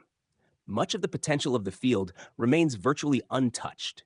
Most of the texts remain untranslated into English. There has been little or no application of digital or statistical analysis to the texts, which surely must be a field that offers promising insights. When so much basic work is left undone, it is absurd to claim that we cannot know anything. We simply don't know what we can know. Early Buddhism is a field of study in its infancy, with a huge scope of texts and other evidence and a tiny population of serious scholars. We need to be supporting innovation and opening up frontiers, not prematurely dismissing the very possibility of knowledge. Conclusion. We know when the Buddha lived, where he lived, who he associated with, how he lived, and what he taught. We know these things with greater certainty than for almost any other historical figure from a comparable period. And we know this because of the S. All other historical and archaeological information about the period depends on the S to make sense. One of the distinctive features of the S is their careful and conservative attitude to knowledge. Buddha, after all, means awakened, and the development of wisdom is right at the heart of the Dhamma. The Buddha did not just teach the truth as he found it, but carefully detailed the way to discover the truth and warned against leaping to rash conclusions. When we hear words of caution against accepting anything on mere faith, we are hearing the unmistakable inflection of the historical Buddha's own voice. The Buddha's caution in what we can know is, however, balanced by his optimism, his belief, confirmed by his own experience in the human mind. We can know. Not perfectly, perhaps, but well enough. There is no point in seeking for some ultimate truth in the messiness of the world we live in. What we need is a practical truth, one that is good enough. In the Sandaka Sutta, the Buddha points out the dangers in living the spiritual life based on belief in a scriptural tradition. He says, with his characteristic reasonableness, that what is passed down in tradition may be well learnt or badly learnt. It may be true or it may be otherwise. Only if a spiritual life leads to the ending of suffering is it of true value. The point of establishing the authenticity of the S, then, is not to prove that they are all true. It is to show that they are useful. Within the corpus, we indeed find that some things are well learnt, others badly learnt, some true, and some otherwise. With some reflection and effort, we are able to discern these things. What remains is a powerful, clear, balanced, and profound approach to the spiritual life. This approach has been of benefit to countless people, and we believe that it remains so today. By encouraging the study of the S, we believe more people will be moved to apply these teachings and test them in the only way that the Buddha cared about, to reach the end of suffering.